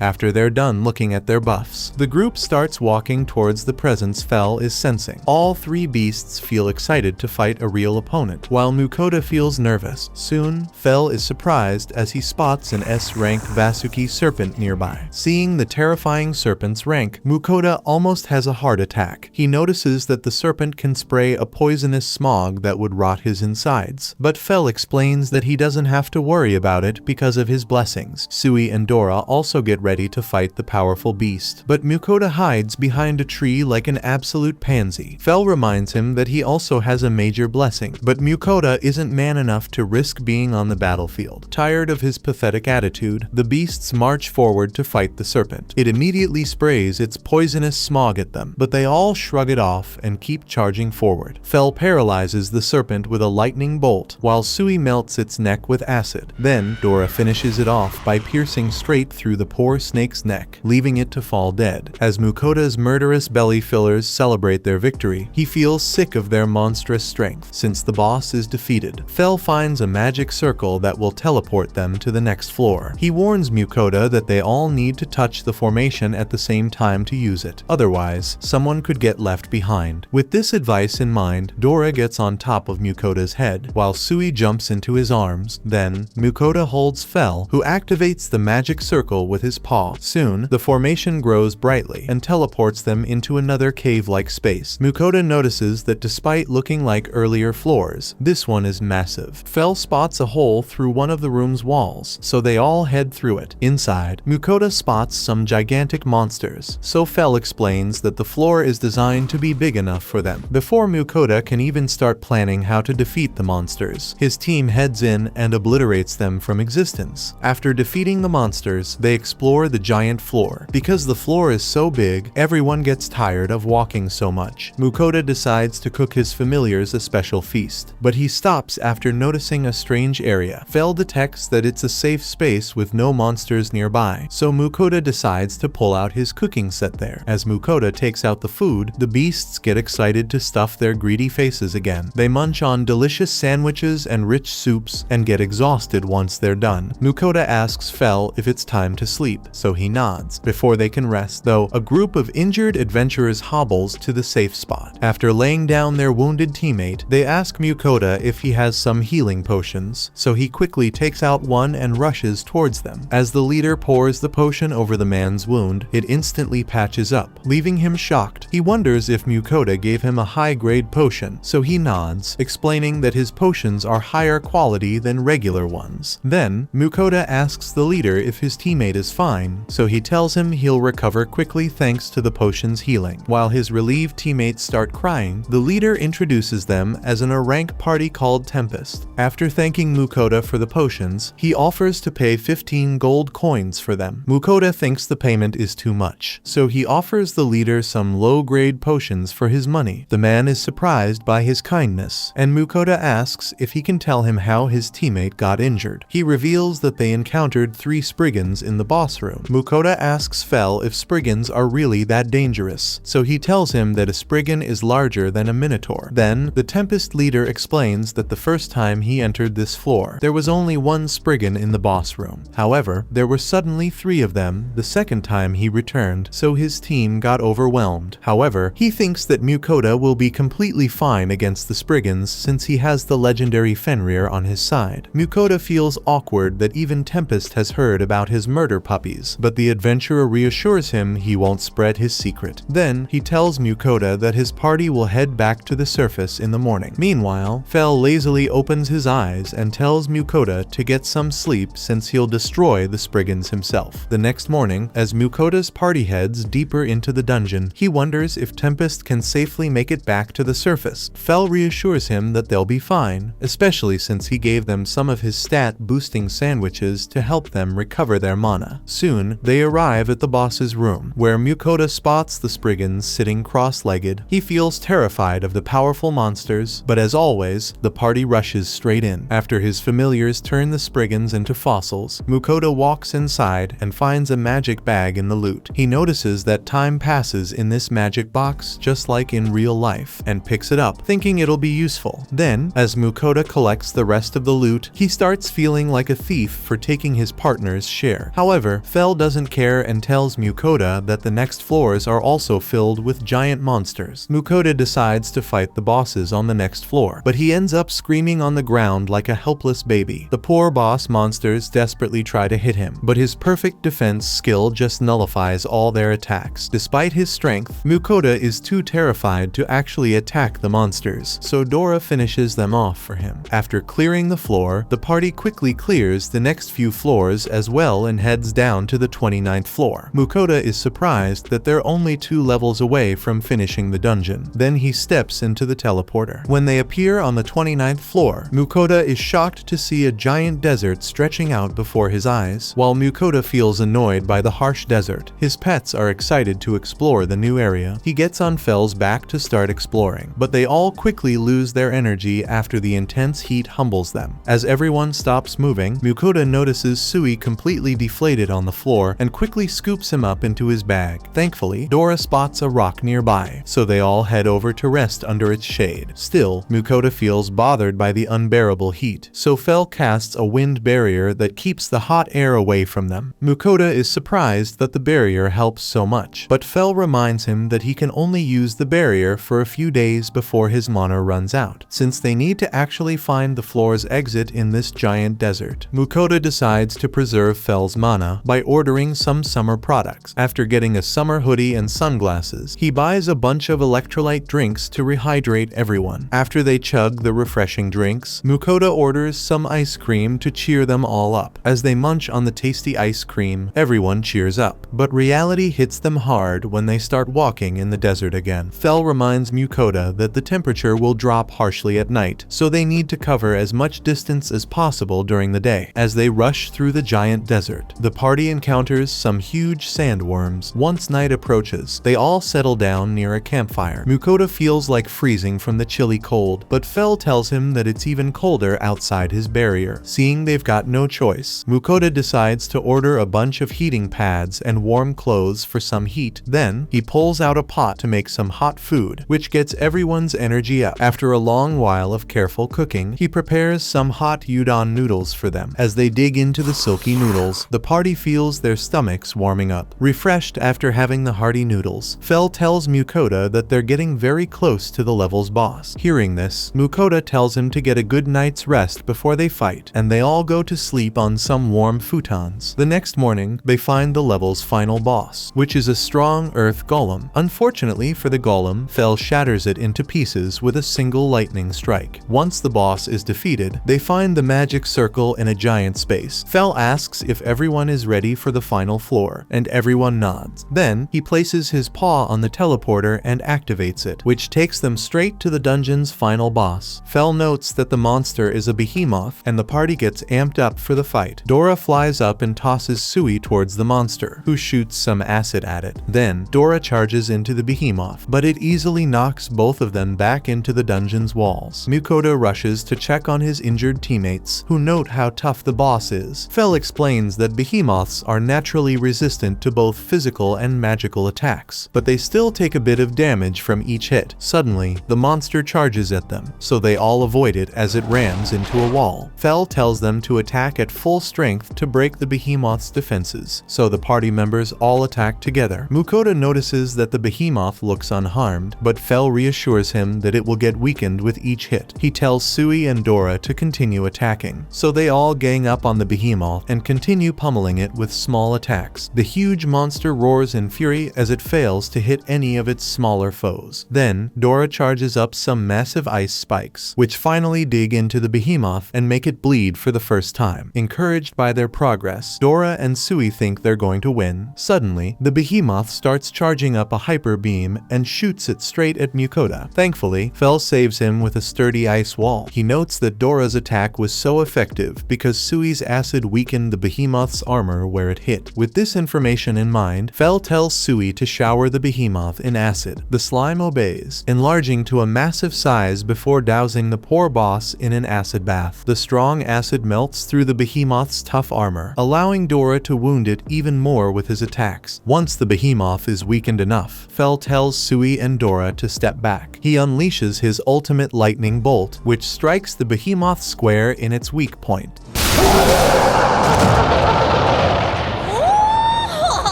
The monster roars in pain before finally taking its last breath and collapsing to the ground. After the defeated behemoth disappears, everyone celebrates their massive win, and Mukoda rushes to check its loot. He finds a legendary sword called Kalidbolg and draws it out, realizing that it'll make the headlines if news leaks out. As Mukoda puts the sword in his item box, Fel tells him to serve food since he's tired. Mukoda wonders why they can't go home first, but Fel is too impatient to wait. Finally, Mukoda agrees to reward his party for their hard work and starts preparing a massive fried food feast. They all dig in, happy to enjoy themselves after an exhausting day. After finishing their meal, Mukoda and the gang burst out of the floor near the dungeon's entrance. The surrounding adventurers get confused by their sudden appearance, so Mukoda explains they were just returning from the last floor. As they all stare in shock, Fel proudly declares that they've just conquered the full dungeon. Mukoda feels awkward since he didn't want to draw any attention, but it's already too late. While the adventurers start bombarding Mukoda with questions about the bosses and loot, Elrond suddenly appears out of nowhere. He congratulates Dora for his performance and drags Mukoda away, explaining that they need to submit a form to the Adventurers Guild to complete their exploration. Once they return to the guild, Elrond starts praising Dora again, so Mukoda points out that Fel and Sui equally contributed to their victory. While the dragon maniac annoys Dora in the background, Yuger asks Mukoda about the kind of items they found in the dungeon. Fel interjects, saying he wants his food first, but Mukoda tells him to be patient. Then, he reaches into his bottomless storage and pulls out the Mimic's jewelry box. As they look at the box, both Yuger and Elrond jump in shock since Mimics are rare creatures with very precious loot. Watching their stunned reaction, Mukoda realizes he should definitely keep the legendary sword from the last level completely secret. Then, Elrond asks Mukoda for a full report about the dungeon, but Yuger reminds him to give the tired team some time to rest. Afterward, Mukoda prepares a bath and drinks some coffee milk while sharing it with his living monster meat processors. He tells everyone to take a bath after the drink, but Fel refuses to get inside. Mukoda reminds Fel that if he doesn't take a shower, he'll end up stinking worse than a redditor. Mukoda's insult is already too much for the mythical dog. But then Sui and Dora also say he'll look like trash if he keeps this up. Although Fel feels pressured by their persuasion, suddenly he gets distracted by a noise. Mukoda thinks he's trying to change the subject, but Dora tells him he also heard it. Nearby, two kids are running away from a monstrous orc. Suddenly, the little girl trips, helpless in front of the charging beast. Luckily, Mukoda arrives just in time and sends Sui and Dora forward. The two of them turn the orc into factory meat, saving the little siblings' lives. Soon, Mukoda comes running to check on the kids, but they get terrified after seeing the giant Fenrir behind him. Mukoda tries to comfort the kids and tells them that Fel is just a glorified house dog, which pisses him off. Finally, the kids realize their lives are saved, and they start crying as the shock wears off. This surprises Mukoda, and he tries to comfort them as much as he can. After they calm down, he asks the kids about their names. The boy introduces himself as Daryl and his little sister as Iris. He tells Mukoda they're from Dolan, which shocks him since Dolan is 3 hours away from the forest. He wonders why the kids aren't with their parents, which leaves them silent. They tell Mukoda they'll answer his question if they give them the orc, so he agrees. However, Mukoda wonders how the little children will carry such a large creature, so Daryl reveals he can use his item box skill. The little boy tries to fit the orc through his storage, but its giant body is too big to shove inside. Mukoda tells him he'll help him fit the orc inside, so he asks the kids to explain their story to him. Daryl explains that he and Iris live with their mother in Dolan, while their father was an adventurer. One day, his father went to the dungeon and never returned, so the mother and the kids were left all alone. Although the three of them did their best to survive, their mother fell ill one day. Mukoda wonders if their mother is doing better, so Dylan tells him that they brought her to a priest. Although she felt a bit better after the priest's healing spell, she fell sick again after a while. The priest told the kids he couldn't cure her illness, so they needed a higher level priest from the royal capital. Unfortunately, the little children didn't have the money to call a priest from the capital, so they were left all alone, trying to sell herbs from the forest to pay for their mother's treatment. Hearing their painful story, even Mukoda tears up, while the kids think the orc will finally give them enough money for their mother's treatment. However, Mukoda knows that orcs are just common monsters, so the children children have nowhere near enough money. As he wonders how to help the innocent children, their hungry bellies suddenly growl. Fel and the rest of the gang also tell Mukoda they want to eat, so he decides to make them a meal before doing anything else. The kids offer to help Mukoda cook, but he tells them he'll handle it. Thinking they're very good kids, he sends them away to play with Dora and Sui. As the kids play with the monsters, Mukoda decides to give them a real treat. He chops some onions and caramelizes them before frying some cockatrice meat. Then, Mukoda adds some teriyaki sauce to the meat and fries some eggs on the side. After that, he prepares a bun with veggies, cheese, and the teriyaki meat, and completes a mouth-watering burger. As soon as the kids get the burgers, they fall in love with their delicious taste. While they greedily devour the burgers, Mukoda gives them some drinks as well. Meanwhile, Fel gets annoyed that he hasn't received his own portion, so Mukoda gives him a gigantic stack of burgers. After getting their burgers, the group gang also eats their burgers, and everyone gets a satisfied belly at the end. Afterward, as Mukoda cleans the dirty dishes, the kids thank him for his gift. Although Mukoda feels touched by the pure souls thanking him, his pride gets hurt since they called him uncle. Hearing that Mukoda has become his uncle, Fel gets a smug face and taunts him. Sometime later, the children take a nap on Fel's soft fur. Mukoda drapes a blanket over them, feeling bad that the little ones have to work such dangerous jobs for their mother. While the kids sleep, Darryl speaks about helping his mom, which tugs right at Mukoda's heartstrings. He thinks about buying his mother's medicine from the online supermarket, but wonders which one to get since he doesn't know her illness. Instead, Mukoda decides to use some high-grade potions, but Fel informs him that potions only treat wounds, not illnesses. This surprises Mukoda, so Fel tells him he needs elixirs for the sick mother. However, elixirs are a rare medicine supposed to cure all illnesses, so Mukoda thinks there's no way he can get them. Then, he remembers Elrond's words that a dragon's blood can be used to create rare elixirs. With this in mind, he gives Sui some of the dragon's liver and blood, then asks the slime if he can create an elixir. After checking the ingredients, Sui tells Mukoda he can't do it for sure, but dissolves them inside his body to try anyway. As Sui gets to work processing the elixir, Mukoda leaves to make some food for the children's mother. After considering easy to digest yet nutritious meals, he decides to make a healthy meat soup. First, Mukoda chops the veggies and meat for the soup before stir-frying them all together. Then, he adds the water and broth before pouring in some soy milk as well. Once the ingredients are added, Mukoda cooks them until the soup is done. Holding the pot of hearty soup in his hands, Mukoda thinks it'll be a great treat for the kids and their mom. Nearby, Sui gets done with the elixirs and gives Mukoda 3 bottles of them. Dora wonders if Sui could even create a real elixir, so Mukoda checks its stats. After taking a look, he finds out that the bottles truly contain rare elixirs for all illnesses, which leaves him completely stunned. Overjoyed, he praises his living factory for the good work and runs off to the kids with Fel. He tells them they're going back to Dolan and puts them on Fel's back for the ride. Once the kids are on, Mukoda gets on top of Fel and reminds him to go slowly for the children. Fel nods and starts running at a graceful pace before speeding up to give the kids a fun ride. A short while later, they reach Dolan and the kids celebrate their ride. As Mukoda starts pulling out their orc from their storage, they remember selling it at the guild to pay for the priest's service. However, Mukoda tells them he found a rare medicine that can cure their mom, which gets them excited. He tells them he can't give them the precious medicine for free, so they feel a bit scared. Mukoda then says that since he's a merchant, they need to trade something for this medicine. Darryl asks him how much it costs. Mukoda tells them that only a giant monster like the orc can pay for his rare medicine, so they happily agree to exchange it. Once they agree, he gives Iris the medicine before gifting them the pot of soup. As the kids feel relieved that their mother's going to be okay, they start crying. After calming down a bit, Darryl tells Mukoda that he'll grow up to become a merchant just like him. He feels inspired to use his item box skill for his goods and make good deals just like Mukoda. The little boy's fierce determination brings even Mukoda to tears, and he wishes both kids the best of luck. Afterward, the kids thank Mukoda for his help and leave happily, while Mukoda feels glad he could help them. Then, he remembers that they were just returning from clearing the dungeon, so he decides to throw a celebration party. Before cooking, he checks everyone's levels and finds out that they've gained a massive amount of them. The best of them is Sui, who has quadrupled his level from a tiny 22 to an incredible 88. Seeing that his pets have grown so much, Mukoda takes a look look at his own stats. Unfortunately, he's still about as strong as a broken twig, but finds out that his online grocery skill has gained 1 level. After clicking on the grocery skill, Mukoda sees 2 new tenants, which gives him the option to choose between 2 specializations. While Mukoda gets confused by the options, Fel and the others get curious. They ask him what he's doing, so Mukoda tells them he doesn't know which skill tree to pick. Fel tells him to pick the burger skill, but Sui likes sweets more, so Mukoda chooses the sweets option. Fel gets angry that Mukoda just tossed his opinion into the trash like a used tissue, but Mukoda reminds him that he's a pig for sweets. Anyway, as the new sweets menu opens up, everyone starts drooling over the premium cakes in front of them. Mukoda picks a few options and orders a big box and takes out a takeaway box from it. After opening all of the takeaway boxes, Mukoda lays out a bunch of premium cakes and pies on their dinner table. Then, he gives everyone a slice of each, and they all dig in with gusto. While his familiars chomp away at the delicious cakes, Mukoda tells them he's got some lovely custard pudding as well. He places the jiggly pudding on a plate for them and takes out a cream roll for himself. As Mukoda downs some black coffee with the cream roll, Fel judges him for drinking the bitter liquid. Mukoda defends his choice, saying that the coffee's bitterness goes great with the cream's sweet taste. Meanwhile, Sui and Dora demand more pudding, but Mukoda tells them they'll turn into Americans if they eat too many sweets. Then, he suddenly realizes he forgot something, and Ninrir starts screaming at him through telepathy. While she throws a hissy fit at Mukoda for forgetting her offerings, the rest of the powerful gods also feel impatient. However, Mukoda completely ignores them and remembers the 2 kids, feeling bad that they can't taste the exquisite sweets. The next day, Elrond throws a feast for all the adventurers to celebrate the dungeon's conquest. Mukoda watches, stunned as Elrond carefully instructs each of his employees to process the various ingredients. He realizes just how much time the busy guild master has been taking out for him, but wonders if Elrond has completely forgotten him. Suddenly, Ugur enters the room and angrily asks Elrond why he isn't doing his job. While the elf gets terrified, Ugur scolds him for goofing around instead of completing a report and finishing Mukoda's tasks. Elrond meekly tells Ugur he was just raising everyone's morale, but he drags him away to finish his real work. After bringing the guild master to Mukoda, Ugur tells him they'll take care of his work. Then, he turns to Marcel and tells him to continue making food. As Mukoda watches Ugur drag away the guild master like a naughty toddler, he realizes just how strict he is. Afterward, Mukoda and the party sit in a private room. There, Ugur tells Mukoda there's a problem with one of the items he gave them, and shows him a storage bag. As Mukoda opens the bag, he finds it packed full of hundreds of precious gems. Since Mukoda didn't think a storage bag would already have items inside it, he never opened it. Even Fel is surprised that the bag came with items, and Elrond confirms that it's very rare for a storage bag to have items in it by default. Holding the precious dungeon gems, he explains that the guild cannot afford to buy so many of them at once. While Elrond feels upset that he got scolded for buying the Earth Dragon materials, Ugur tells Mukoda that the Merchant Guild has requested a trade for the gems the Adventurers Guild cannot buy. Recalling the Merchant Guild's rules, Mukoda notes that they usually dislike direct trades. However, Ugur tells him that this is because the guild does not want its adventurers to get scammed by the merchants, since the Adventurers Guild is officially handling this transaction. Ugur thinks there's no problem doing a direct trade with the merchants. Then, he asks Mukoda if he has any experience in judging an item's value, but he shakes his head. Seeing how inexperienced he is, Ugur offers to visit the Merchants Guild with him to get the best price for his goods. Suddenly, Elrond offers to visit the merchants instead, saying that Ugur needs his free time since he's so busy. However, Ugur immediately sees through his act and yells at him for skipping work once again. He firmly tells Elrond to stay back and do his job, or else he'll sell his most precious item. Shocked, Elrond tells Ugur he'll never let him sell his precious dragon fang even if his life depended on it. Finally, Elrond agrees to stay behind, but Mukoda's bottomless stomach pets get hungry. Mukoda asks Ugur if they can eat before visiting the Merchants Guild, and Ugur tells him to meet him again in 2 hours. Since 2 hours isn't enough, Mukoda decides to buy food instead of cooking everything from scratch. The group walks through the streets, and Fel gets interested in some grilled meat. Mukoda stops at the meat stall, smile, but the poor owner gets terrified of all the hungry pets behind him. After reassuring the owner that the monsters are his familiars, Mukoda asks his pets how much food they want. Fel and Sui think they can easily skin 30 of the meat skewers, while Dora decides to go for 15 instead. After getting all their orders, Mukoda tells the stall owner to make 76 skewers. Shocked by the massive order, the man decides to give Mukoda a discount. However, he refuses to accept the discount, knowing his giant monsters are blocking the poor man's business anyway. Soon, the man hands over the first batch of skewers, so Mukoda hands them over to his familiars. As they eat the grilled meat, the group notice that it's not as good as Mukoda's cooking. Despite that, they enjoy the meat's taste since it has its own unique flavor. Seeing them enjoy the meat, Mukoda takes a bite of his own skewer. He thinks that the charcoal produces a great texture and flavor, and wonders how good his own precious monster meats would taste when grilled. Then, Mukoda realizes he can put even more delicious seasonings on his meat from the online supermarket and gets excited to do a barbecue. However, he doesn't have a barbecue grill, and the online grocery store doesn't sell one either. As he thinks about what to do, Mukoda gets the idea to make Sui create a grill for him. Unfortunately, Sui hasn't seen a grill before, so he wonders how he'd make it. Soon, everyone gets done cleaning their plates, so they all head to the Merchants Guild. While they're waiting in the guild with Yuger, the Merchant Guild Master, Adriano, comes to greet them. He invites everyone to a private room, but Mukoda hesitates, wondering if his terrifying familiars should stay outside. Adriano insists he bring them along, so Mukoda agrees. Once inside the private room, they meet the guild's appraiser, Ruslan. Once they sit down, Yuger presents a briefcase full of the dungeon gems. Seeing the gems' bright luster, both merchants stifle a shocked gasp. Ruslan takes a ruby and observes it carefully, shocked by its quality. After looking at the rest of the gems, he declares that they're all jewels of the highest quality. Yuger nods and shows him the mimic chest. As Ruslan's gaze falls on the chest, he takes out an imperial topaz gem from it, amazed to see one with such a bright glow. Both merchants stare in awe as they examine the shiny gem, knowing it will sell for an absurd amount. Hearing the merchants' praise, even Mukoda is surprised that they're rating his goods so highly. After evaluating their value, Adriano offers Mukoda a total of more than 7,000 gold coins. The price leaves Mukoda stunned and impressed, and he's about to accept the deal until Yuger suddenly stops him. Since he has some knowledge about rare items, Yuger reminds the merchants that their imperial topaz is a rare item that sells for huge profits to collectors. He also points out that even though all their mimic gems are top quality and perfectly symmetrical, the guild still low-balled the price. While the merchants realize they've been caught, Yuger tells them he won't even consider their pathetic bid. Since they're trying to trick a member of his adventurer guild, he threatens to cut off the relations between their two guilds, so the merchants start panicking. They finally reconsider the price and raise their offer to over 9,000 gold coins. Mukoda asks Yuger if the amount is fair, and Yuger is finally satisfied. With his approval, they sell the gems for 9,500 gold coins. Mukoda then thanks Yuger for saving him the extra 2,000. After finishing the deal, they return to the Adventurers Guild, where Elrond acts like he could have gotten Mukoda 10,000 more gold coins if he had gone with him. Since nobody takes him seriously, he quiets down. Then, Elrond asks Mukoda to show his guild card. As he takes out his card, Elrond quickly swipes it and replaces it with a golden card. Mukoda wonders what he just did, so Elrond explains that he promoted him to a rank for conquering the dungeon. Yuger explains that Mukoda can now directly accept quests from the kingdom with his new rank, but the pansy man doesn't want to go through so much trouble. He quickly begs Elrond to demote him back to C rank, but the guild master informs him that a rank adventurers get 10 free meals at the guild's high-quality restaurant, as well as permanent in discounts, and the ability to accept quests of any rarity and rewards. Hearing that they can take new quests to hunt for exotic meat and materials, Fel instantly tells Mukoda to accept the promotion. Feeling the pressure from both sides, Mukoda finally accepts his fate. Afterward, he returns home and fires up the magic stove. Dora asks him what's for dinner, so Mukoda tells him he's cooking some ground meat, while the group celebrate their upcoming meat buffet. Mukoda finishes taking out the ingredients. As he takes out the ground meat from his storage, he recalls that his old meat grinder broke apart. Thankfully, Sui managed to create a mithril meat grinder for him, so he ended up making tons of ground meat with the new machine. Since he has so much to spare, Mukoda decides to make giant loaves of roasted meat. meat. First, he puts some breadcrumbs in milk to soften them. Then, he chops some onions before sautéing them in a pan. After the onions are ready, Dora adds some mixed vegetables to continue sautéing. Once the mixture is done, Mukoda adds it to his ground meat before adding whisked eggs and seasoning to the bowl. Then, he kneads the meat into a ball and layers his roasting trays with bacon strips. Once the bottom is ready, he stuffs the trays with ground meat before adding his veggies and eggs in the middle. He then stuffs even more meat on top of the veggies and folds the strips on top once the loaves are completed. Finally, Mukoda covers the trays with aluminum foil before putting them in his oven to cook. After a while, he takes out the cooked meat and tests it with a toothpick to make sure it's cooked. Since the meat is ready, he makes some sauce with butter, ketchup, and chuno sauce. After cooking the sauce in his pan, he cuts the loaves into strips and drizzles the sauce over them. Finally, the meatloaves are done, and everyone gets ready to dig in. As his familiars eat, they chomp away without sparing a minute to talk. Seeing them enjoy the food so much, Mukoda thinks it must have been cooked perfectly. He takes his own plate and takes a bite, instantly falling in love with the rich food. Afterward, everyone stuffs themselves full, and Mukoda thinks about giving Yugur a gift for all his help. Knowing that Yugur has a wife and kids, he decides to get some premium sweets for his family. After ordering the sweets, Mukoda checks them to make sure they don't boost the stats too much. Meanwhile, Ninir feels outraged that Mukoda is ordering so many precious sweets without giving her a single one. While she screams that she'll make him pay, the others discuss that his new skill tree has increased the quality of items he can buy as well. Thinking about all the exotic goods they can get from Mukoda's world, they start planning which ones they want to get from him. The next day, while Elran slaves away at his desk, Mukoda offers a basket of baked sweets to Yugur. He takes the basket, but notices a girl's face on one of the cookies. Mukoda tells him it's just a symbol, but Yugur thinks that the girl might be a princess from his country. He wonders if it's okay to eat such precious sweets, but Mukoda reassures him it's fine. Finally, Yugur happily accepts the gifts, thinking his wife and kids would love the sweet treats. Later, Fel asks Mukoda what's for lunch, but he reminds his greedy dog that he just had breakfast half an hour ago. Fel claims that he's just checking the menu, but Mukoda reminds him that he's the one who has to cook all their king-sized 5-star meals. Dora gets panicked, thinking he won't get Mukoda's treat for the day, while Sui also says he loves his master's cooking the most. Mukoda reassures his familiars he'll cook for them, but explains that he just wants a break since he's tired of cooking every day. As Fel asks Mukoda how he's going to cook on a break, he realizes he didn't explain it correctly. Then, Mukoda reveals that he just wants to grill some barbecue for the day since it's easier than cooking fancy dishes. Fel thinks about his offer for a bit before accepting, so Mukoda wonders how he'll grill the food without the equipment. Later, he tries asking a blacksmith to create a custom grill for him, but the dwarf kicks him out, screaming that he makes weapons, not kitchen tools. After that failure, Mukoda asks Yugur for help, but Yugur explains that Dolan's blacksmiths are very proud of their weapon-making skills because their city is full of powerful adventurers. Now, Mukoda understands why he was kicked out, and Yugur tells him that dwarves are just stubborn people in general, but they're also unhealthy drinkers. The mention of alcohol gives Mukoda an idea, and Yugur confirms it, saying he might be able to convince a dwarf to make the grill if Mukoda gives him some good booze. Then Yugur gives Mukoda additional payment for the dungeon items he sold, which he accepts before leaving to make lunch for his gang. After giving his gang a nice bowl of wyvern rice, he opens up the online grocery. Looking through the options, Mukoda thinks it's better to give the dwarves something strong to lower their guard. After deciding on whiskey, he orders a box full of high-quality whiskey. After that, Mukoda visits a dwarf called Ailes. The dwarf asks what kind of weapon he wants, but Mukoda explains that he just needs a cooking appliance and shows him a blueprint of the grill he wants. Although the item looks quite intricate, Ailes dismisses him and tells him to leave the shop. Despite Mukoda's pleas, the blacksmith keeps walking away, so he decides it's time to use his secret weapon. He asks Ailes if he likes alcohol, and the dwarf stops in his tracks, so Mukoda pulls out a bottle of whiskey. Right after Mukoda opens the bottle, the alcohol's aroma instantly catches Ailes' attention. Before Mukoda can even discuss anything with him, Ailes snatches the bottle away and pours out a cup to try it out himself. In an instant, he falls in love with its flavor and asks Mukoda how he got it, knowing that he's got the dwarf hooked. Mukoda acts like it's a super rare alcohol he got from an exotic island and offers to pay him 5 bottles bottles of it if he makes him the grill. Mukota's tempting offer finally convinces Ailes, so he agrees to make the grill if Mukota gives him 10 bottles of whiskey. Eager to get his barbecue as soon as possible, Mukota happily agrees. While Ailes starts chugging the bottle, Mukota asks how long it will take to make the grill, and Ailes tells him to come back in 3 days. Then Ailes reminds him that the materials will cost 350 gold coins, so Mukota nods and leaves. After returning home, Mukota feels amazed that dwarves would do literally anything to get their hands on alcohol. Then, he remembers that certain powerful gods also like their booze a bit too much, and realizes he hasn't sent them any offerings in a long time. As soon as Mukota remembers, the gods start screaming at him through telepathy. While they all discuss his punishment, Mukota expresses his guilt and apologizes for forgetting. However, his sincere regret is not enough to calm their wrath, so Mukota asks them to calm down and speak one at a time. First, Ninrir asks him about the tenant's skill upgrade and demands that he hand over an entire bakery's worth of premium cakes. Next, Hephaestus tells him he gave Ailes a nice booze to make Mukota's grill extra special. He reminds Mukota that the next time he gets a new tenant in his store, he might also unlock a liquor shop as an option. While Mukota wonders what other exotic items he can unlock by leveling up, Hephaestus tells him that his next tenant option will become available at level 40. So both Vagon and Hephaestus tell Mukota to level up as soon as possible, but Mukota shakes his head since that would require lots of hard work. At that moment, Agni suggests that he enter the dungeon to level up faster, but Mukota doesn't like the idea. Just then, Kisharl steps in and reminds her drunkard friends that it's better to have Mukota choose a drugstore since that would give her plenty of cosmetic goods. While Mukota feels relieved he doesn't have to become an alcoholic, Rusalka thinks he should choose a seafood market instead. Hearing them all plan ahead for his grocery store, Mukota tells the entitled gods he's not going to grind hours of his life just to make them happy. However, they keep pressuring him to do it, so Mukota threatens to return their blessings so he won't have to send them any more offerings. Ninrir almost faints from the shock, while Rusalka and Vagon realize they're being too impatient. Even Hephaestus admits that he was thinking about his own feelings instead of Mukota's. Then, Kisharl reminds them all that they still need an apology gift for the number of times Mukota forgot his offerings. As compensation for his shortcomings, she tells Mukota to increase the amount of money he spends on their offerings. Excited to get more supplies of treats, the rest of the gods agree, so Mukota accepts their generous offer. Once they all agree to let him stay at his current level, Mukota asks them what they want for their next gift. First, Ninrir asks him to buy every single cake listed on the bakery, so Mukota reminds her he's not a billionaire since she settles for choosing some of the best cakes instead. He shows her all the options. As the menu opens up, Ninrir finds it hard to decide which cake she likes more. Mukota suggests just getting some of the cakes from the start, so she decides to go in a sequence. Then, he opens up the cosmetics section for Kisharl, while the rest of them wait impatiently since she takes too long to pick. Mukota just picks a good item for her, so Agni butts in next. She demands a few drinks, and Rusalka tells Mukota that she wants the same cakes Ninrir received. Finally, Hephaestus and Vagon take a look at all the goodies available. Once everyone has finished ordering, Mukota piles up their order boxes and sends the offerings to them. While they all rejoice, he feels tired of all the yapping he was forced to go through. Since the gifts ruined Mukota's mood, he decides to make something special for dinner. After going outside, he pulls out a giant cicatris and rubs it with spices. Once the meat is covered with seasoning, Mukota takes out some packets of frozen pilaf rice and stuffs the meat with it. Since the rice overflows from the bird's body, Mukota sews the cavity shut with some skewers. Then, he ties up the bird's feet to keep it in shape, before putting oil on the rest of its body. Finally, he puts the stuffed bird into the oven and waits until it's roasted properly. While waiting for the meat to cook, Mukota asks Sui to make some larger glasses and bowls for him. After depositing the mithril material into Sui, his slimy body starts whirring while it produces the new cutlery. Soon, Sui produces the finished cutlery, while Mukota also finishes his roasted bird. Seeing the giant bird on the table, Fel and Dora start drooling, while Mukota cuts it open to serve them the meat with rice. Soon, they all dig into the food, eagerly biting into the crispy meat. Fel thinks that the meat is good enough on its own, but the rice feels heavenly after being cooked in the meat and oil. Mukota nods, but warns the gang to watch out for any sharp bones. After the main course, he takes takes out some puddings for dessert. Sui and Dora devour the pudding, and Mukoda wonders what to do next since he doesn't have any immediate goals. Before he can think of anything, he sits down and falls asleep from exhaustion. Meanwhile, as the gods chow away at their treats, Vagon asks Hephaestus how they should deal with Mukoda's refusal to level up. Hephaestus also wonders what to do, so Vagon suggests secretly giving Mukoda a special skill. Since Mukoda won't realize he's got the skill, Hephaestus agrees to give it to him in his sleep. Soon, Vagon points towards Mukoda's image, which secretly gives him the double experience skill. 3 days later, Mukoda visits Ailes to get his grill. As he enters the shop, the greedy dwarf immediately asks him for the alcohol, so Mukoda gives him a full crate. Once Ailes accepts the alcohol, he takes Mukoda to the back of his shop to show off the grill. It immediately pleases Mukoda, who realizes it's much bigger than it was in his blueprint. Ailes explains that Mukoda's design didn't have much capacity for holding charcoal, so he modified it for a larger area and tastier barbecue. Surprised, Mukoda asks if he should increase the payment, but Ailes keeps it down to 300 gold coins. Since he loves Mukoda's gift, Ailes tells him he doesn't mind gifting him a better product than he paid for. Then, he asks Mukoda how he'll transport the giant grill, so he explains that he has an item box. Mukoda wonders if he can test the grill first, so Ailes allows him to try it out right outside his shop. This surprises him, so Ailes reminds him that he can modify the grill if Mukoda encounters any problems using it. Fel also thinks it's a great idea to try the grill now since it'll mean a quicker lunch for him. Soon, they move the grill outside, where Mukoda takes out some meat for a barbecue. As he puts the giant slabs of meat on the grill, Dora and Sui get impatient to try it out. Mukoda reminds him that since it's a grill, he can't adjust the flame as much, so he needs to be more careful with the meat. While Mukoda focuses on his meat, Ailes puts some sausages on a free spot on the grill, explaining that they're his special homemade sausages. He offers to let Mukoda have some, happy to enjoy another treat. Mukoda offers his own barbecue to Ailes in return. Soon, Mukoda's meat is done grilling, so he cuts it into slices before plating it for everyone. Fel is the first of the group to take a bite, immediately demanding his favorite garlic sauce with the barbecue. Then, Mukoda tells Ailes to try it out, offering some wasabi sauce as a dip. As soon as Ailes takes a bite, he enjoys the treat, thinking that the wasabi freshens the oil's stickiness. Seeing him enjoy the soy sauce, Dora and Sui also dip their meat into the sauce before eating it. While the others eat, Ailes reminds Mukoda to try some sausages. Mukoda happily accepts and takes a bite, instantly enjoying the juicy flavor. Then, Ailes takes out his drink to have with the meat, so Mukoda takes the bottle from him. Quickly, he pulls to the side and takes out his mithril glass for a tastier drinking experience. Before pouring the drink, Mukoda cools the cup with fresh ice to chill it. Once the cup is cold, he fills a portion of it with the drink before adding some soda water to it. Then, he stirs the drink around the ice and garnishes it with some lemon before presenting it to Ailes. As Ailes drinks the special cocktail, he finds it absolutely delicious. Looking inside, he wonders where Mukoda got the crystal clear ice and fizzy soda water and even a mithril cup. Mukoda is surprised that the dwarf actually recognized mithril, so Ailes explains he's the best blacksmith in the entire city. Then, Ailes sits down to finish the rest of the drink, wondering how a master foodie like Mukoda conquered their city's dangerous dungeon. Mukoda wonders how he knew about him, so Ailes explains that everyone in Dolan knows about his great achievement. Surprised, Mukoda looks at his monster teammates, wondering if it was a good idea to attract so much attention with their stunts. A few days later, Mukoda tells the party that he's planning to leave Dolan. Fel doesn't mind, but tells Mukoda to visit the dungeon one last time before leaving. However, Mukoda reminds him that their dungeon stunts are the reason he needs to leave the city since they've gotten too famous. Fel realizes he's right, so he asks if he can just go on a hunt alone to get some meat. Since Mukoda knows he's been itching to get more monster meat, he allows Fel to do it. Dora also decides to join Fel for practice, so Mukoda tells them he'll make some more sausages while they go hunting. Mukoda then asks Sui to help him cook while the other two are out. Happy to help, Sui jumps into his arms, and Mukoda gets ready to make some delicious sausages. Before Fel and Dora leave, Mukoda gives them a bottomless bag to store all the monsters they hunt. He reminds them that they won't be able to process the meat before reaching the next town, so they shouldn't hunt too much. Both of them nod and leave, so Mukoda starts cooking with Sui. He asks Sui to make a special nozzle, then heads out to place an order for a few use supplies from the online supermarket. First, Mukoda grinds some meat using a machine before prepping some sheep intestines for the dish. While the intestines desalinate, he adds some seasonings to the ground meat and kneads it all together. Then, Mukoda adds the cooling nozzle to a piping bag and adds the meat inside. Then, he wraps the nozzle with the sheep intestine lining and uses it to squeeze out the meat into wrapped sausages. After completely stuffing the intestines, he shapes the sausages into a nice shape, ready to cook. Afterward, Mukoda starts grilling all the sausages, satisfied with how well they're cooking. Once a sausage is done, he takes a bite and thinks it's made perfectly. Watching him eat, Sui gets excited to try it, so Mukoda gives him the rest of the sausage. Soon, Dora and Fel return from their hunt, upset that Mukoda started eating without them. He mentions that he was only tasting the food to understand how it was prepared, then proceeds to ask them how their hunt turned out. Fel tells him that he had a good hunt, but there were some monsters he couldn't fit into the bag. As Mukoda takes a look, he finds a giant tiger and a rhino monster butchered nearby. He reminds Fel he wasn't supposed to hunt too much, but the greedy dog tells him he just grabbed these monsters since they got in his way. Mukoda sighs helplessly before offering the cooked sausages to the hungry duo. As Fel and Dora both try a sausage, Sui keeps devouring them like a proper machine. Since everyone is enjoying the sausages, Mukoda decides to try one for himself. Since the sausage tastes so good, he orders a drink from the supermarket to go with it. After lunch, Mukoda and the gang prepare to leave Dolan. Both Yuger and Elrond escort them outside the city, so Mukoda feels embarrassed for burdening them. Elrond feels sad that they're leaving so early since he wanted to spend more time with Dora, but the poor dragon is creeped out by him anyway. Although Mukoda nervously laughs off Elrond's crying, the elf suddenly grips his shoulders. With an intense stare, Elrond reminds him to bring back any dragons he hunts to him for proper processing, and Mukoda assures him he'll rely solely on his services. Since Elrond also knows Mukoda intends to visit the Great Ocean, he even tells him to bring back a literal leviathan. Mukoda wonders if even Fel is strong enough to defeat a leviathan, so Fel tells him he has only defeated one in his entire life, surprised that he can actually do it. Mukoda sighs, but tells Elrond they'll only hunt the leviathan if they encounter one by chance. However, Elrond ignores his warning and starts fantasizing about butchering an entire leviathan. Watching him drool over his fantasies, Yuger tells Mukoda to ignore the deranged man and leave before he says something even more unhinged. Afterward, Mukoda leaves with the gang, stopping during their travels to have dinner and sleep. As the days go by, they soon reach a new city called Nahoth, where the guards all get hostile after seeing Mukoda and his gang of murder pigs. Luckily, Mukoda has a shiny new rank guild card from Elrond, which gets him the guards' trust. Once the guards allow him to enter, Mukoda visits the city's guild master, Gorin. Surprised to see Mukoda's legendary familiars in person, Gorin welcomes them and puts out some tea. Once they sit down to enjoy it, Gorin asks Mukoda if he'd be interested in taking a few of their tougher, high-ranked quests. Mukoda agrees, so Gorin tells him he's got two requests. First, he reveals that some carnivorous evil plants are wreaking havoc around their town's forest, so Mukoda will need to eliminate them. Then, he also asks Mukoda to take down some Cyclops monsters, since they've been plaguing the city's digging sites. Understanding the requirements, Mukoda asks his familiars if they can handle these monsters. Fel and Dora feel so bored with these weak monsters that they don't even consider them a problem. Seeing how confident everyone is, Mukoda offers to hunt the monsters the very next day. However, since he currently doesn't have anywhere to stay, he tells Gorin he's searching for a proper rental house to use during his time in the town. Gorin suggests visiting the Merchants Guild for better information. A little while later, Mukoda takes a map and walks over to the town's Merchant Guild, where he hands them a letter of recommendation from Gorin himself. Before long, the Merchant Guild's vice master, Domenico, comes out to welcome him. After giving his introduction, Domenico asks Mukoda whether he requires a larger house to fit his familiars. Mukoda nods and mentions that he'll only need it for about a week. When he offers to pay a generous amount for the rental, Domenico presents him with a list of 3 available places he can check out. As Mukoda looks over the 7-room, 10-room, and even a 13-room house, he wonders which one he should rent. Domenico suggests taking the 7-room house since it's large enough to support his pets while also being near the town's center. He also explains that the 7-room house is a luxury place equipped with a special kitchen, magical cooling room, and a tub, so Mukoda immediately decides decides to get it. Later that evening, after getting the keys to his new place, Mukoda enters the lavish mansion. While his pets appreciate getting a real house to sleep in instead of a stable, Mukoda feels a bit awkward since he has never lived like a celebrity before. Not long after, once they've settled into the living room, Mukoda walks over to the kitchen to check it out. Wondering what to make, he decides to get some potatoes and onions to cook in peace. Mukoda then gets some carrots and other spices before beginning to prep his meal. After taking out a slab of meat, he decides to make some homemade curry. First, he chops some onions and softens them in a pot. Then, he adds the meat, potatoes, and carrots. Once the ingredients are added, Mukoda pours some water for the curry and takes out any waste floating up. Then, he adds some nice curry stock into the pot, stirring it around to dissolve all the flavor. While Mukoda cooks the curry, the monsters all scooch over, curious about the new smell, since none of them has eaten curry before. Mukoda introduces them to the special dish. After plating out the cooked curry with some rice, he offers dinner to everyone. Even though they're all a little hesitant about tasting the new flavor at first, the moment the meat processors take a bite, they start digging in like crazy. While the curry feels a bit spicy, they continue shoveling it down their throats since it just tastes too good. Since Mukoda was worried they'd get put off by the spices, he feels glad that his monsters are enjoying the curry without a problem. Soon, they all finish their current plate and ask for seconds, so Mukoda plates out another portion for them. Once the monsters are devouring their second serving, Mukoda sits down to have his own dinner. Tasting the sweet and sour curry, he thinks he made a good decision to keep the spices at a medium level. After a while, everyone finishes their dinner, satisfied with the food. Once they're all done, they check out the mansion's big bath, excited to have the giant bathroom. Mukoda decides to take a bath every day. Meanwhile, Fel snoops around the corners, hoping not to get noticed, but Mukoda tells him to take a bath anyway. Although Fel tries to protest, Mukoda reminds him that he hasn't cleaned up in a while and the curry will start stinking on his fur, so he agrees to get clean. Since Fel hates stepping into the bath, he just sits on the floor while Mukoda scrubs him clean. The mighty dog enjoys getting car washed by his favorite slave, getting the soap lathered all over his fur. Once the soap is on, Mukoda asks Sui to bring him some hot water. After getting his body washed, Fel tries to creep out of the bathroom, but Mukoda reminds him to get his greasy face clean. Soon, Mukoda washes off the curry remains from Fel's stinky face, so Fel thanks him by shaking off all the water into his face. After drying himself up, Fel starts walking away in his handsome glory, ready to take a giant nap befitting a Fenrir-shaped pig like himself. Traumatized from Fel's bathwater blast, Mukoda and the other two finally get into the bathtub to clean up. After taking a nice, long soak, they all go to the bedroom to rest. Sui invites Mukoda to sleep beside him, prompting Mukoda to climb onto the king-sized bed and settle in for the night. The next day, the party heads out to the forest to hunt the evil plants. Mukoda asks Fel if he can sense the plants, so he tells him that they're all scattered throughout the area. Since the plants are scattered, Mukoda decides to split their party into two groups to get the job done quicker. Mukoda tells Dora and Fel to handle the plants deeper in the forest, but Fel wonders if he'll be fine on his own. Mukoda reminds him that he's going to be with Sui, which leaves him feeling disappointed that he won't get to hunt with Fel and Dora. Mukoda tells Sui that he can hunt all the plants he wants, but he just wants to travel with him for protection. Once Sui agrees to go with him, Mukoda gives Fel a bottomless bag to store any magic stones dropped by the evil plants. After Fel and Dora leave, Mukoda takes out a spray bottle, wondering if it'll help him defeat the plants. Thinking about his secret plan, he starts grinning like a creep, but Sui stops him at a strange area. Mukoda notices some broken trees scattered around the area when, all of a sudden, some bushes start rustling, and an evil plant pops out of the bushes. So Mukoda tells Sui to get ready for the fight. Sui quickly jumps and absolutely melts the poor plant, so the rest of its family comes out to avenge it. However, Mukoda decides to brutally finish them all using some powerful store-bought herbicide, which decomposes the plants alive. Watching the entire family erased from existence, Mukoda celebrates his new weapon. Soon, even more evil plants come out to attack them, but Mukoda and Sui pluck them all out like weeds. Once they defeat the giant horde, Sui warns Mukoda that a giant plant is approaching them. Just then, a huge, three-headed evil plant boss appears from the forest. It quickly sends its roots to attack Mukoda, so he repels it with the herb spray. However, the spray is unable to deal enough damage, damage, so the plant completes its attack. Although Mukoda narrowly dodges the attack, he gets knocked to the ground by the movement. Then, the monster's 3 faces lunge to attack him, but he manages to wither their faces with more spray. Seeing that the spray is still effective, Mukoda focuses his attacks on the roots and finishes off the giant plant. Afterward, he counts all his spoils of war with Sui. While Sui wonders if Mukoda is okay, Fel and Dora soon return from their hunt. They tell Mukoda that although there were a lot of evil plants, they were able to defeat them all easily. Hearing this, Sui feels disappointed since he wanted to spray a lot more of his pew-pew lasers. Since they're all itching for more fights, Fel suggests hunting the Cyclops as well to complete both quests. Although Mukoda feels shocked, he is left completely helpless since everyone else is so eager. Sometime later, the group reaches the digging site where Fel and the gang obliterate all of the giant Cyclops. A littler while, Mukoda heads back home, where everyone takes another bath. As they step out, Fel notices that Sui has evolved again. Surprised, Mukoda opens up Sui's status, realizing that he's now classified as a huge slime, with a new skill called Giganticide. Mukoda asks Sui if he feels any different, so the slime tells him he can now grow to a giant size. Pleased, Mukoda tells Sui they'll test out his new form before heading to the Adventurers Guild the next day. Then, he checks Fel's stats. Noticing that he hasn't leveled up much, Fel reminds him that they need to explore the ocean dungeon since he can only level up against stronger monsters, which leaves Mukoda a bit scared. Then, he checks Dora's stats, finding out that he gained some levels as well. Fel then tells Mukoda to take a look at his own stats, and when he does, he's shocked to see that he gained quite a few levels this time. Mukoda wonders if he leveled up because of the evil plants, but then realizes that he has a new double exp skill. Shocked, Mukoda wonders where he got the skill from, and recalls that the entitled Sky Brats wanted him to level up so they could have more treats. Enraged, he swears to chew them out for toying with his skills the next time they call him. The following day, Mukoda and the group head out to a wide, open field to test Sui's newly awakened Giganticize ability. Once they arrive, Mukoda calls out to Sui, who hops out of his bag in his usual cheerful way. After Sui emerges, Mukoda asks him to give his new power a try. Before doing anything, Sui warns everyone to back up and keep their distance. Dora scoffs, thinking Sui is overestimating how large he's actually going to get, but Mukoda insists it's better to stay careful, especially since none of them know what kind of effect this ability might have. Once everyone steps back, Sui starts inflating in front of them like a balloon. As they watch, the group feels stunned as Sui becomes bigger than Godzilla himself. Even Fel is shocked since he has never seen a slime so big, so Mukoda thinks Sui must be something truly special. Fel also finds Sui's massive growth strange, especially considering he's only 3 months old. That makes Mukoda question whether all the otherworldly junk Sui has been eating from his online shop might have caused some kind of evolution in his body. Meanwhile, Sui happily bounces around, thrilled with how strong he's become. Everyone panics and tells Sui to calm down, so he finally shrinks back to his normal size. Sui then tells them that he can shift to any size as long as it's between the gigantic and normal range. Dora praises the slime for its talent, and Sui jumps on top of Mukoda's bag, saying that it loves fitting inside it. After Sui's test, Mukoda decides to make some lunch for everyone. He takes out his kitchen table before cutting some fresh okra. Then, he takes out some pre-cooked rice and meat boxes and plates a simple dish with the okra and some eggs. Despite the dish's simplicity, everyone digs in. Fel complains about the lack of exquisite flavors, but Dora thinks the dish tastes good enough on its own. Meanwhile, Sui enjoys the taste of fried eggs on top. Once Fel finishes his serving, he asks Mukoda for more meat for the next one. Then, Dora and Sui return for more, so Mukoda reminds them to leave some for him as well. A little while later, they bring back the quest monsters to the Adventurers Guild. There, the butcher, Horace, inspects the Cyclops meat and feels surprised that they killed the monster without damaging its corpse. Goran asks him how long it'll take to process the whole monster, so he tells him it'll take 1 day. Goran then tells Mukoda he'll get the quest rewards ready, and Horace suggests exploring the city while he waits. Mukoda agrees, mentioning that he also wants to pick up some proper utensils to finally replace his cheap plastic ones. He asks the 2 locals for any good shops nearby, so Goran gives him a map of his personal favorites. With the map in hand, Mukoda first visits the Ida Trading Company. The shop's owner is a shrewd businessman who greedily eyes Mukoda's pockets after learning he's an rank adventurer. over. Afterward, Mukoda heads to the Severy workshop, where he finds useful enhanced utensils created with magic. Once he's done shopping there, he heads over to the Dovan workshop, which sells high-quality, elegant utensils for guests. Later that night, Mukoda returns home with a giant pile of new kitchenware. Although the utensils cost him over 150 gold coins, he thinks the price is worth it for the utensils' quality. Behind, Fel gets upset, so Mukoda asks him if something is wrong. Fel tells him that he wants to enter a dungeon, though Mukoda can't help but question where that sudden desire even came from. Fel explains that it's been a while since he fought any strong enemy, so he thinks he'll get rusty by relaxing too much. Shocked, Mukoda wonders why he changed his mind about going to the sea. He asks Fel if he doesn't want to eat any more sea serpents or leviathans, so Fel tells him that he'd rather pick the dungeon over the sea. Even so, Mukoda tries to steer Fel toward going to the sea instead, but the crafty Fenrir immediately seeks backup from the others. Dora and Sui both take Fel's side, leaving Mukoda with no real choice but to give in. Still, he warns Fel that they'll need to take on a few quests first, since it's going to take him several days to prepare all the food they'll need inside the dungeon. Fel agrees to wait, but only if Mukoda cooks him some meat for dinner. The next day, Mukoda visits Horus, who tells him that the meat is ready. He also explains that the guild doesn't have money to pay Mukoda for the monster parts at the moment since they're occupied with another problem. Mukoda doesn't mind, but asks him what the guild is struggling with. Horus explains that an orc settlement has suddenly appeared near the city's forest, but most of their adventurers' parties are exploring, so there's no one left to kill the orcs. Gorin asks Mukoda if he can take on another request from them and slay the orcs. Mukoda asks Fel and the others if they want to actually do it, since the monsters don't mind getting some extra meat. Mukoda accepts Gorin's request. Gorin then takes Mukoda to meet a C-rank party that accepted their quest as well. As they enter the room, he introduces Mukoda to Shadow Warrior, whose leader, Alonso, gets up to greet him. Alonso mentions that even though he has heard of all the rumors about Mukoda, he still feels amazed to see his Fenrir in person. Mukoda smiles, but tells him that Dora and Sui are equally important to him during all their adventures. As Alonso learns about his familiar's abilities, he feels confident that they can clear the orc horde with his help. Once everyone is ready to leave, Mukoda asks Gorin where the orcs are. Gorin explains that the orc spot is actually a day's walk away, which surprises him, since Mukoda is planning to leave town soon. He asks Gorin if he can use his familiars to transport everyone quickly. Soon, Mukoda shows the Shadow Warrior his living bouncy castle, Sui, whose giant size is enough to carry all of them. Once the parties get on top of all the beasts, Mukoda says goodbye to Gorin, and they all rush towards the orc settlement at Mach speed. In just a few hours, they reach the marked spot, but only after giving the poor party members a severe case of motion sickness. Mukoda points to the orc settlement and asks how many there are, so Fel sniffs the air. He tells him that there are around 200 orcs present at the scene, so he can handle them with Dora and Sui. Mukoda turns around towards Shadow Warrior and tells them to just look out for any stray orcs that escape while his murder machines annihilate their families. Although the party feels skeptical, they let Mukoda's familiars go ahead on their own. Then, Mukoda takes out his mithril sword to prepare while the monsters charge towards the orcs. Fel begins the attack by creating earth spikes that pierce through some orcs, while Dora blasts some others with a fireball. Sui then starts gunning them all down with his mini slime machine guns, leaving the Shadow Warrior amazed by everyone's speed. Watching their stunned reactions, Mukoda internally thinks he feels the same way as they. Soon, one of the blasts knocks an orc their way, so Mukoda gets ready to fight it. Even though he has fought stronger monsters in the dungeon, Mukoda feels scared of the brutish orc running towards him. Still, he chops off the monster's arm before piercing through his body with his sword. As the orc falls, Mukoda celebrates his kill, but suddenly, another orc hits him from behind. The orc quickly walks towards him for another hit, but Mukoda distracts it with his stone bullet spell and jumps behind it and finishing it off. After defeating the orcs, Mukoda looks at Shadow Warrior, who has also cleaned up the remaining stragglers. Since all the orcs are down, Mukoda puts them into his storage bag. Then, they all walk to regroup with Fel and the others, shocked by the carnage they just unleashed. To change the topic, Mukoda suggests having lunch before they head back to the guild. A little while later, he finishes preparing a giant pile of juicy burgers. Although the members of Shadow Warrior have never eaten burgers before, they instantly fall in love with the food after a single bite. All of them hungrily happily devour the food, thinking that their time spent in the quest was all worth it. Even Fel walks over, feeling smug that someone else is appreciating his 5-star food. After lunch, everyone heads back to the Adventurers Guild, surprising Goran with their quick speed. Alonso explains that their success was mostly due to Mukoda, feeling guilty that he's giving them so much of the reward money. Mukoda doesn't mind sharing the money with them, so Alonso accepts. He tells Mukoda that their party will soon visit another dungeon, so they shake hands to part ways. Later that night, Mukoda decides to cook up a feast in the big kitchen since it's his last day staying in the city. After placing the order for all the ingredients, Sui becomes curious about the large amount of salt Mukoda is using. Mukoda explains that he's planning to make a salt-baked dinner, which makes Sui wonder how that even works. Delighted by his interest, Mukoda tells Sui he can help him prepare the bake. Once Sui joins him, Mukoda rubs a slab of meat with some garlic. Then, he sprinkles on some black pepper before separating some egg yolks and whites into 2 bowls. After getting the egg whites, he pours the salt into the bowl before putting in some fresh rosemary. Once everything is inside, Mukoda mixes everything into one mixture. Then, he puts away the egg whites before covering the meat slab with a bunch of boiled lettuce. While covering the meat, Mukoda explains to Sui that the lettuce will help balance out all the salt he's using. He then spreads out the egg white and salt mixture onto a cooking tray and puts the meat on top. After adding the meat, Mukoda covers it on all sides with the salt and egg mixture to prepare it for baking. Watching the white mixture, Sui feels excited, so Mukoda tells him that the salt will trap all of the meat's flavor while it cooks. Then, he finally puts the meat inside his preheated oven to start baking. After a long while, Mukoda takes out the roasted meat slab, which has turned brown from the cooking. While waiting for the meat to cool down, Mukoda decides to make a delicious sauce with the egg yolks. As Sui celebrates his favorite eggs, Mukoda adds a bunch of mustard to the eggs. Then, he asks Sui to blend it together, so the happy slime whirs it all in an instant. With the sauce ready, Mukoda tells Sui to call Dora and Fel for their special dinner. Soon, the 2 meat enthusiasts walk over and get confused by the strange white meat chunks in front of them. Suddenly, Mukoda starts whacking the meat with a stick, which cracks the outer salt and lettuce layer to reveal the perfectly roasted meat inside. Seeing the tender and juicy meat, everyone starts drooling for their upcoming feast. Mukoda starts slicing the roast meat into strips, explaining how he cooked their dinner to the latecomers. After plating together all the strips, Mukoda pours the egg sauce all over them. Once the food is ready, everyone sits down to eat. Fel takes a bite first and enjoys the perfect salty taste. Dora thinks that the meat is also perfectly soft, while Sui enjoys his beloved egg sauce. After watching everyone's reactions, Mukoda also takes a bite, instantly approving the meat's superb taste. He feels glad that he wrapped the meat in lettuce since the salty taste feels perfectly balanced out. In a short while, everyone finishes their food, so Mukoda orders some deluxe desserts to finish their feast. He gets a whole strawberry shortcake for Fel, while ordering delicious sundaes for Dora and a chocolate cake for Sui. As everyone cheers, Mukoda tells them all to dig in as a reward for their hard work. The next day, Mukoda finally receives his quest rewards for all the evil plants and cyclops he hunted. As Mukoda puts the money away, Goran asks him if he's headed to the sea. Mukoda nods, so Goran tells him to visit their small town anytime he wants. He smiles and accepts their offer before leaving town, headed towards the sea with his rowdy bunch of eaters. After a few days, they finally reach the ocean. Watching the salty shoreline, Mukoda sighs in nostalgia. Fel wonders why he's so excited for a massive puddle of salt water, so Mukoda tells him that he has many pleasant memories about the beach back on his world. Still, Fel thinks that the sea is just a giant pool of ocean monster meat, so Mukoda stops him from hunting. Then, he tells Fel to take him to the ocean town of Berlind. After some time, they enter the town, where Mukoda finds the markets completely empty. One of the shopkeepers there explains that a kraken has been terrorizing their shore for the past few days, so no one can go out to fish. Afterward, Mukoda visits the city's Adventurers Guild, where he meets the guild master, called Marx. Marx laughs, surprised to see all of Mukoda's powerful familiars. He explains that Goran informed him about his arrival and takes Mukoda to his private room. There, he wonders if Mukoda knows their town's situation. Mukoda nods, so Marx explains that they tried to hire a B-rank party to take out the kraken. However, they were too scared of the monster's power and refused to accept the job. Knowing that Mukoda isn't a rank adventurer, he wonders if he can take care of the job job for him. Before Mukoda can decide, Fel accepts the job in his place, since his greedy belly requires kraken meat. Surprised, Marks wonders if krakens are even edible. Fel eagerly confirms that they are, so he hesitantly accepts his word. Mukoda tells Marks he'll head out for the mission soon, but he asks about the Merchants Guild since he needs a place to store all his goods. Marks agrees to write a letter of introduction to the Merchants Guild for him, and soon, Mukoda gets a gigantic mansion, even larger than his previous one. Inside, he gets a nice view of the ocean straight from his bedroom, so he thinks the high price is worth it. After that, Sui and Dora head outside to explore every part of the house, so Mukoda takes the opportunity to start preparing dinner while they enjoy themselves. After going to the mansion's kitchen, he starts ordering some ingredients to make hayashi rice. After ordering the spices and ingredients, Mukoda picks minotaur meat to serve the dish with. First, he slices the meat into strips before chopping some mushrooms and onions. Then, he sautés the onions in a heated pan before adding salt and pepper to the meat. After that, Mukoda cooks the meat for a bit and adds the mushrooms to it. Then, he adds water to the pot and skims off any slag. After cooking the meat a bit more, he tears some chunks of roux and adds them to the mixture. After mixing the roux with the meat, he pours the gravy all over a plate of rice and garnishes it with some boiled broccoli and cream. Once the food is done, he calls Sui and Dora to come inside and eat. After everyone gathers at the dinner table, Mukoda explains that he made a dish similar to the curry rice they ate last time. Soon, all of them dig in, and Fel thinks that the gravy is great. As always, he thinks that Mukoda should have added more meat. Meanwhile, Dora appreciates the unique taste of the mushroom gravy, while Sui enjoys how tender the thin meat is. Watching them eat, Mukoda smiles before tasting his own serving. He instantly falls in love with the dish, thinking that the broccoli perfectly complements the gravy and the meat's taste. Soon, everyone finishes their first portion, so Mukoda quickly replaces it with another full plate. After dinner, Fel and Dora lie down from exhaustion. However, Sui asks Mukoda for some cake. Mukoda wonders how he could still eat more after all the food he just stuffed, but suddenly, Fel and Dora also start demanding dessert. Mukoda knows that they need to hunt a kraken soon, so he indulges their request. Excited, the monsters start demanding all the desserts they love, and he soon orders them. As they begin eagerly digging into the desserts, Mukoda reminds them that he's going to give them a bath afterward to wash all the sugar off of them. The next morning, Mukoda heads out to the city's harbor, which is completely peaceful. Since the kraken lives farther out in the sea, Mukoda asks Fel how he plans to take care of it from the land. Fel explains that the last time he fought a kraken, he simply used lightning magic from the top of a cliff to strike it down. Mukoda points out that there's no cliff near this beach. Fel also realizes he's right, so he starts thinking of a strategy to find the kraken. Mukoda remains silent, but starts screaming at him for acting like he'd handle the guild master's request like some sea monster professional. Fel refuses to accept his mistake and claims that he can defeat the kraken if it appears in front of him. So Mukoda thinks about getting a boat. However, when he asks all the sailors to lend him their ship, they all refuse him with a bunch of excuses. While Mukoda and Fel wonder what to do, they find Sui and Dora effortlessly playing out in the sea. This gives Mukoda an idea, and he asks Sui to inflate to his giant size. Soon, they all ride on Sui's giant back and sail out into the open sea. While surfing, Mukoda feels grateful that he's got his own living all-terrain vehicle. After sailing out a good distance, Mukoda wonders when the kraken will appear. Fel tells him that he can sense the monster's presence, so they should soon encounter it. Surprised, Mukoda tells Fel to guard Sui at all costs. Then, Dora wonders if the kraken is getting closer, so Fel tells him it's almost there. Soon, the water starts bubbling under them, and Fel warns everyone to be on guard. Finally, the kraken's giant tentacles appear above the water, shocking everyone. As Fel tells everyone to feast their eyes, Mukoda gets terrified of another huge monster wrapped in the kraken's tentacles. Fel explains that the other monster is a sea serpent, which is fighting a battle against the kraken. Soon, the kraken and serpent start fighting each other, completely ignoring Mukoda's group floating nearby. Fel tells Dora to take care of the sea serpent, saying that he'll take out the kraken on his own. Dora agrees and releases a lightning bolt, with Fel immediately following up by firing a powerful thunder sphere of his own. When the attacks explode into the sea monsters, the smoke prevents the party from seeing what happened. After the smoke clears, both monsters fall into the sea before floating up lifelessly, while Mukoda feels stunned that they smoked those gigantic gigantic monsters so easily. Fel explains that their tangled bodies made it easier for the electricity to kill them. Meanwhile, Sui feels upset since he didn't get any action, so Mukoda tells him he's got another job for him. Soon, Sui lifts up the dead monsters for Mukoda, but he struggles to untangle their heavy bodies. Then, Fel notices something else behind them, so he warns Sui to get away from the monsters. As soon as Sui backs off, an even bigger sea monster rushes out of the water to eat their prey. While Mukoda and the others scream at Sui to run away, the big slime gets mad at the monster for stealing his precious food. He quickly fires his water jet at the massive creature, instantly ending its free trial of life. After the red monster falls dead, Sui celebrates his victory. Fel notes that no more sea monsters are approaching them, so Mukoda decides to scan the new one. As he scans the monster, he finds out that it's called Aspidochelone. Although Mukoda feels confused by the giant worm's weird name, he notes that its meat is top quality. He wonders if his skill is showing the meat quality because of a level up, and stores all of the precious S-rank monsters away. Back in the city, Marks feels surprised that Mukoda has already gone out to hunt, since he expected him to prepare for a few more days. He then realizes that Mukoda's party is already back, so he asks them what happened. Mukoda explains the situation, and Marks feels truly amazed that Mukoda's group could effortlessly hunt the giant Aspidochelone. Fel starts bragging about his own skills, but Marks wonders how they even went to the sea without his boat. Hearing this, Mukoda wonders if he prepared a boat for them, and he confirms. Marks then gets up to go outside, saying that he can't process the giant sea monsters in the small building. Sometime later, Mukoda pulls out the sea kraken outside the guild's building. While the guild's butchers marvel at the giant corpse, Marks informs them that there are still 2 more monsters to go. Marks warns the butchers to be quick with the meat, and Mukoda asks him for a favor. Marks wonders why Mukoda is giving the kraken to his men, so he tells him that his familiars can't eat so much meat in one day. Then, he announces to the butchers that they'll all eat the kraken together, so they all start to process it quickly. After a long while, the sailors finish skinning the kraken and cutting its meat into cuts. Marks asks Mukoda how to begin cooking, so he tells him to wait for a bit. While the sailors wait, Mukoda goes to a hidden corner to order all his special ingredients. There, orders a few barrels worth of vinegar, mirin, soy sauce, and ginger to pair with the massive amount of kraken meat. Once the sauces are ready, Mukoda wheels the barrels over the sailors, and they all start rubbing the soft meat with the special sauce. After the meat is properly covered with the sauce, Mukoda thinks it's time to cook. Marks points out that they'll need a lot of fuel to cook something this big, so Mukoda tells him he's got it covered. Then, he lobs a fireball at the kraken meat, setting it all on fire. While Marks feels impressed, Fel tells Mukoda that this pathetic flame will take 10 business years to fully cook the giant kraken. He then unleashes his own scorching flame, which cooks the entire thing in a few minutes. Once the kraken is ready, Fel and the others think it smells perfect. Soon, Marks tells all his men to feast on their spoils of war, so they all start hacking away at the kraken and plating their own portions. Mukoda brings over some meat for his own party before taking out some mayo shichimi to add some special flavors. After adding the sauces to their plates, he finally serves the meat to everyone. While his familiars chow down on the tasty feast, Mukoda tells Marks and his men to try out the special sauce as well. While the uncultured men fall in love with the meat's heavenly taste, Mukoda enjoys his own skewer. As everyone eats, the sailors thank Mukoda for defeating the kraken. After praising him for restoring their livelihoods, the sailors all surround Mukoda to have a good time. Sometime later, Fel and the others go to sleep with a full belly. Meanwhile, the sailors all set out to sea, full of energy from their hearty meal. As they sail away, Mukoda praises the men's incredible stamina for going out fishing despite the exhausting party they just had. Marks thinks that such stamina is only expected of a sailor, and tells Mukoda that he'll have a great time exploring their fish market once the men return. The next morning, Fel tries to wake up Mukoda. Since he keeps snoring, Fel angrily rips the blanket off him. Startled, Mukoda wonders why he's so angry, so Fel reminds him that he was supposed to get up early to explore the fish market. Hearing this, Mukoda finally remembers Marks's promise of a brimming fish market filled with fresh catches. Sometime later, everyone gets ready and goes out. As they walk into the market, Mukoda notes how lively it is compared to the last time they visited it. Fel appreciates all the goods, but he feels disappointed that all the fish are raw. Suddenly, Fel turns towards an amazing cooking smell, but Mukoda asks asks him to let him explore a bit more. Then, a kind lady informs the group that there are food stalls up ahead, so Mukoda goes there with the party. As soon as Fel and Dora catch a whiff of the delicious cooked food, both of them wake up as well. Then, Mukoda walks up to a grilled fish stall and orders some food from him. The owner starts preparing his order, but he also recognizes Mukoda as the legendary Kraken killer. The owner thanks Mukoda on behalf of all the town's fishermen, and Fel grins smugly since he's the one who actually did the job. After the food is cooked, the shopkeeper hands over a giant bowl filled with seafood delights and offers them at a cheap discount. Excited, everyone starts digging in. As they all chew on the unique food, they all praise the new flavors and textures. Fel feels satisfied with the food's taste, but he still feels hungry for more, so Mukoda tells him it's better to try different dishes from other stalls as well. Next, they head over to a soup stall, where the owner serves them some clam soup. Curious, Mukoda asks her about the soup's ingredients, so she shows him a pile of massive clams. Seeing the clams, he wonders how good they taste if he grills the clams directly. The owner explains that the clams taste great whether boiled or grilled, so he should stock up if he wants to try more. After Mukoda orders a crate of the clams, he notices another shellfish at the lady's stall. She explains that it's a breed of oyster, so Mukoda feels excited to try them raw with lemon. Hearing this, the lady is shocked, since no one in her town ever eats oysters raw. Mukoda wonders if the oysters in this part of the ocean can cause food poisoning, so the lady warns him that they contain dangerous fish worms that would tear up his insides. While Mukoda gulps nervously, the lady sternly warns him not to eat any kind of seafood without properly cooking it. He meekly accepts her warning, but realizes that he can't have any sashimi since it's also eaten raw. After grabbing the shellfish, he explores more stalls, stocking up on shrimp, small fish, and many gifts from all of the grateful shopkeepers. In the end, the gang ends up with more seafood than they can even carry from all the gifts they received. Afterward, Mukoda returns home with his party, and the tired monsters all go to sleep. Mukoda enjoys the peace and quiet, wondering what to make for their lunch. Since he's got so much seafood to cook with, he settles on making a certain dish. As Mukoda sets up his grill, Fel curiously comes out and wonders if he's making barbecue. He shakes his head, continuing to prepare the ingredients for his special dish. First, he chops some cabbage for the dish, so Fel starts complaining since he wants meat. Mukoda reassures him that the veggies will taste great and orders some more ingredients from his online supermarket. After he takes out the seasoned flour, Sui comes over to check out the food as well. Fel gets even angrier since Mukoda isn't adding any meat, so he tells him to be a bit more patient. Then, Mukoda adds some water, flour, and eggs into a dish to create a batter. After thoroughly whisking the batter, he adds all the cabbage to the dish. Then, he also puts in the strange meat strips he got from the fish market. Soon, Dora wakes up and comes over, wondering what Mukoda is trying to make with the goofy mixture. He reassures the dragon that the dish isn't done yet and walks over to the grill to use its top part as a frying base. He adds some oil to the frying station before adding his mixture and some noodles to it. When the meat mixture starts cooking, Mukoda adds the noodles to it to help them absorb the flavor. Then, he adds some kraken and shrimp meat into the mix to add more protein. Once the bottom part of the mixture is cooked, he flips it over to cook the other half. Dora wonders if the food is ready to eat, but Mukoda stops him since he needs to add the finishing touch. He then adds a sauce and mayonnaise to the mixture, before adding some seaweed and spices as well. Finally, Mukoda takes out the cooked dish and presents it to his monsters as a special okonomiyaki dish. Soon, Sui and Dora take one of the crispy rolls and start chewing on them. However, Fel doesn't get any, so he complains to Mukoda for his fill. Mukoda explains that he's creating a special oyster mix for him since he would enjoy that flavor more. Excited, Fel impatiently starts wagging his tail while waiting for his portion to cook. Then, Dora flies over after finishing his own portion. He asks Mukoda if he can also flip the food since it looks so cool, and Sui also joins him. Mukoda agrees and teaches them to flip the whole portion over, but they apply too much force and send the mixture flying. In front of their shocked eyes, Fel's precious food returns in a tattered state, leaving him completely heartbroken. Luckily, the okonomiyaki is a simple mixture, so Mukoda reassures Fel that he can rearrange and fix it. Fel warns him to flip the grill himself since the other two will just ruin it again. Mukoda cooks the food himself for a bit. Finally, Fel's portion is done, so he dives straight into the food. After taking a single bite, he feels like the long wait was completely worth it. it. Sui and Dora watch Fel eat the new dish, so they also start craving it, and Mukoda starts making some more for them all. While cooking the other portions, he decides to use some of the other ingredients he has to spice up the flavors even more. After everyone has eaten, Mukoda starts cleaning their dirty dishes. Fel and the others walk in, feeling energetic from all the nutritious seafood they just had. Since they all want to hunt, Mukoda gives them a magic bag for storing all their prey. After accepting the bag, all of his familiars head out for more delicious prey. Once Mukoda sends them off, Marks comes to visit him. He gives Mukoda a special letter from the Merchant Guild, so he sits down to read it. Inside, he learns that the letter is from Lambert. Lambert explains that Mukoda's special soaps and shampoos were so popular with the ladies that his entire stock is close to running out. Aside from requesting a new shipment of goods, he also informs Mukoda that his custom cloak is also ready. Mukoda feels pleased that his products are doing so well, but he thinks it'll be a hassle to go all the way back to Lambert. However, he also feels excited to get his hands on the cloak, so he wonders if he should go on the journey. Then, Marks interrupts his thoughts to ask for a favor. He asks where Mukoda's familiars went, so he explains that he went out to hunt. Marks leaves silently, so Mukoda wonders if he wanted him to hunt another sea monster. Meanwhile, Fel and the others rush through the forest, looking for fresh prey. Suddenly, a big dragon soars over them, leaving them all stunned. Back in the city, as Mukoda feels worried about Marks, Fel, and the others return home. He asks them what they hunted, so Fel proudly tells him that he'll enjoy their special catch. After taking Mukoda outside, Fel shows him the massive dragon, which nearly gives him a heart attack. Mukoda wonders why they even hunted such massive prey, but Fel tells him he was itching for a good fight. Then, Mukoda asks Fel what to do with the dragon, so he tells him to cook its meat. While Mukoda still feels shocked at the sight before him, he realizes he'll have to go back to Elrond to process the dragon's corpse. Hearing this, even Fel feels hesitant, but Mukoda reminds him that Elrond is one of the only people with the knowledge and skills to properly process dragons. Mukoda then feels upset since he now needs to take care of the dragon, which will delay his visit to Lambert. After thinking about it, he decides to calm down and store the dragon away. Next, he takes out a few bottles of ice cream flavor and takes out an ice machine. Mukoda asks Sui to turn the machine's lever, so he quickly pumps out a nice pile of shaved ice. Then, Mukoda tells the gang to choose any flavor they like, and they all drizzle their favorite syrups over the ice. As they all snack on the sweet treat, Mukoda remembers the red dragon again and gets worried. A little while later, he heads over to the Adventurers Guild, where he finds a large crowd. Mukoda asks Marks if something happened, so he explains that recently, a terrible threat has been flying over their forests. Hearing this, Mukoda immediately realizes what they're talking about. As Marks asks him for help, Mukoda drags him to a private room to deliver the news to him. There, he pulls out the dragon's corpse from his magic storage, knowing that it's the terrible threat he was worried about. Seeing a powerful dragon piled up like a dead chicken, Marks is left gaping in awe. He explains that he was about to ask for Mukoda's help since none of his adventurers could take it down, but his familiars already took care of it. Mukoda reveals that he didn't hunt the dragon on purpose. Instead, his greedy band of meat-eaters took it down for a snack. Meanwhile, Marks wonders how it's possible to defeat such a powerful dragon so casually. Fel proudly tells him that a young dragon isn't even a real opponent in his eyes, so Marks finally realizes the true power of a legendary Fenrir. Marks asks if Mukoda is still an ranked adventurer. Mukoda nods his head, so Marks points out that he should be an S rank by now with his incredible strength. Unwilling to go through more troubles, Mukoda quickly tries to deny it. He points out that his familiars are the ones who hunted the dragon, but Marks tells him they're a part of his arsenal. Then, Mukoda wonders if he can keep his familiars' strength a secret, but Marks shakes his head, saying it's his duty as a loyal adventurer. Finally, Mukoda gives up on convincing him. Later on, he returns to his room and reaches out to the gods to present their offerings. As soon as they pick up, they all start laying out their demands. However, Rusalka asks for Mukoda's special okonomiyaki, which silences all of them. Then, they all agree to taste the incredible dish, so Mukoda offers to give them the ingredients to cook it themselves. Unfortunately, none of the gods can cook, so Mukoda is forced to prepare the dish for them. After some time, he finally gets their okonomiyaki done and sends it over. Once he's free, Mukoda feels worried that rumors about his victory against the Red Dragon will spread. He also feels worried about his visit to Lambert, so he decides to celebrate with some fireworks to cool cool himself down. A few minutes later, he goes out to the beach with his gang and enjoys a fireworks show before finally heading home to sleep. The next morning, he steps out of his house, ready to leave the sea to head on yet another exciting journey. That was the end. Watch next video on screen and subscribe to not miss more recaps.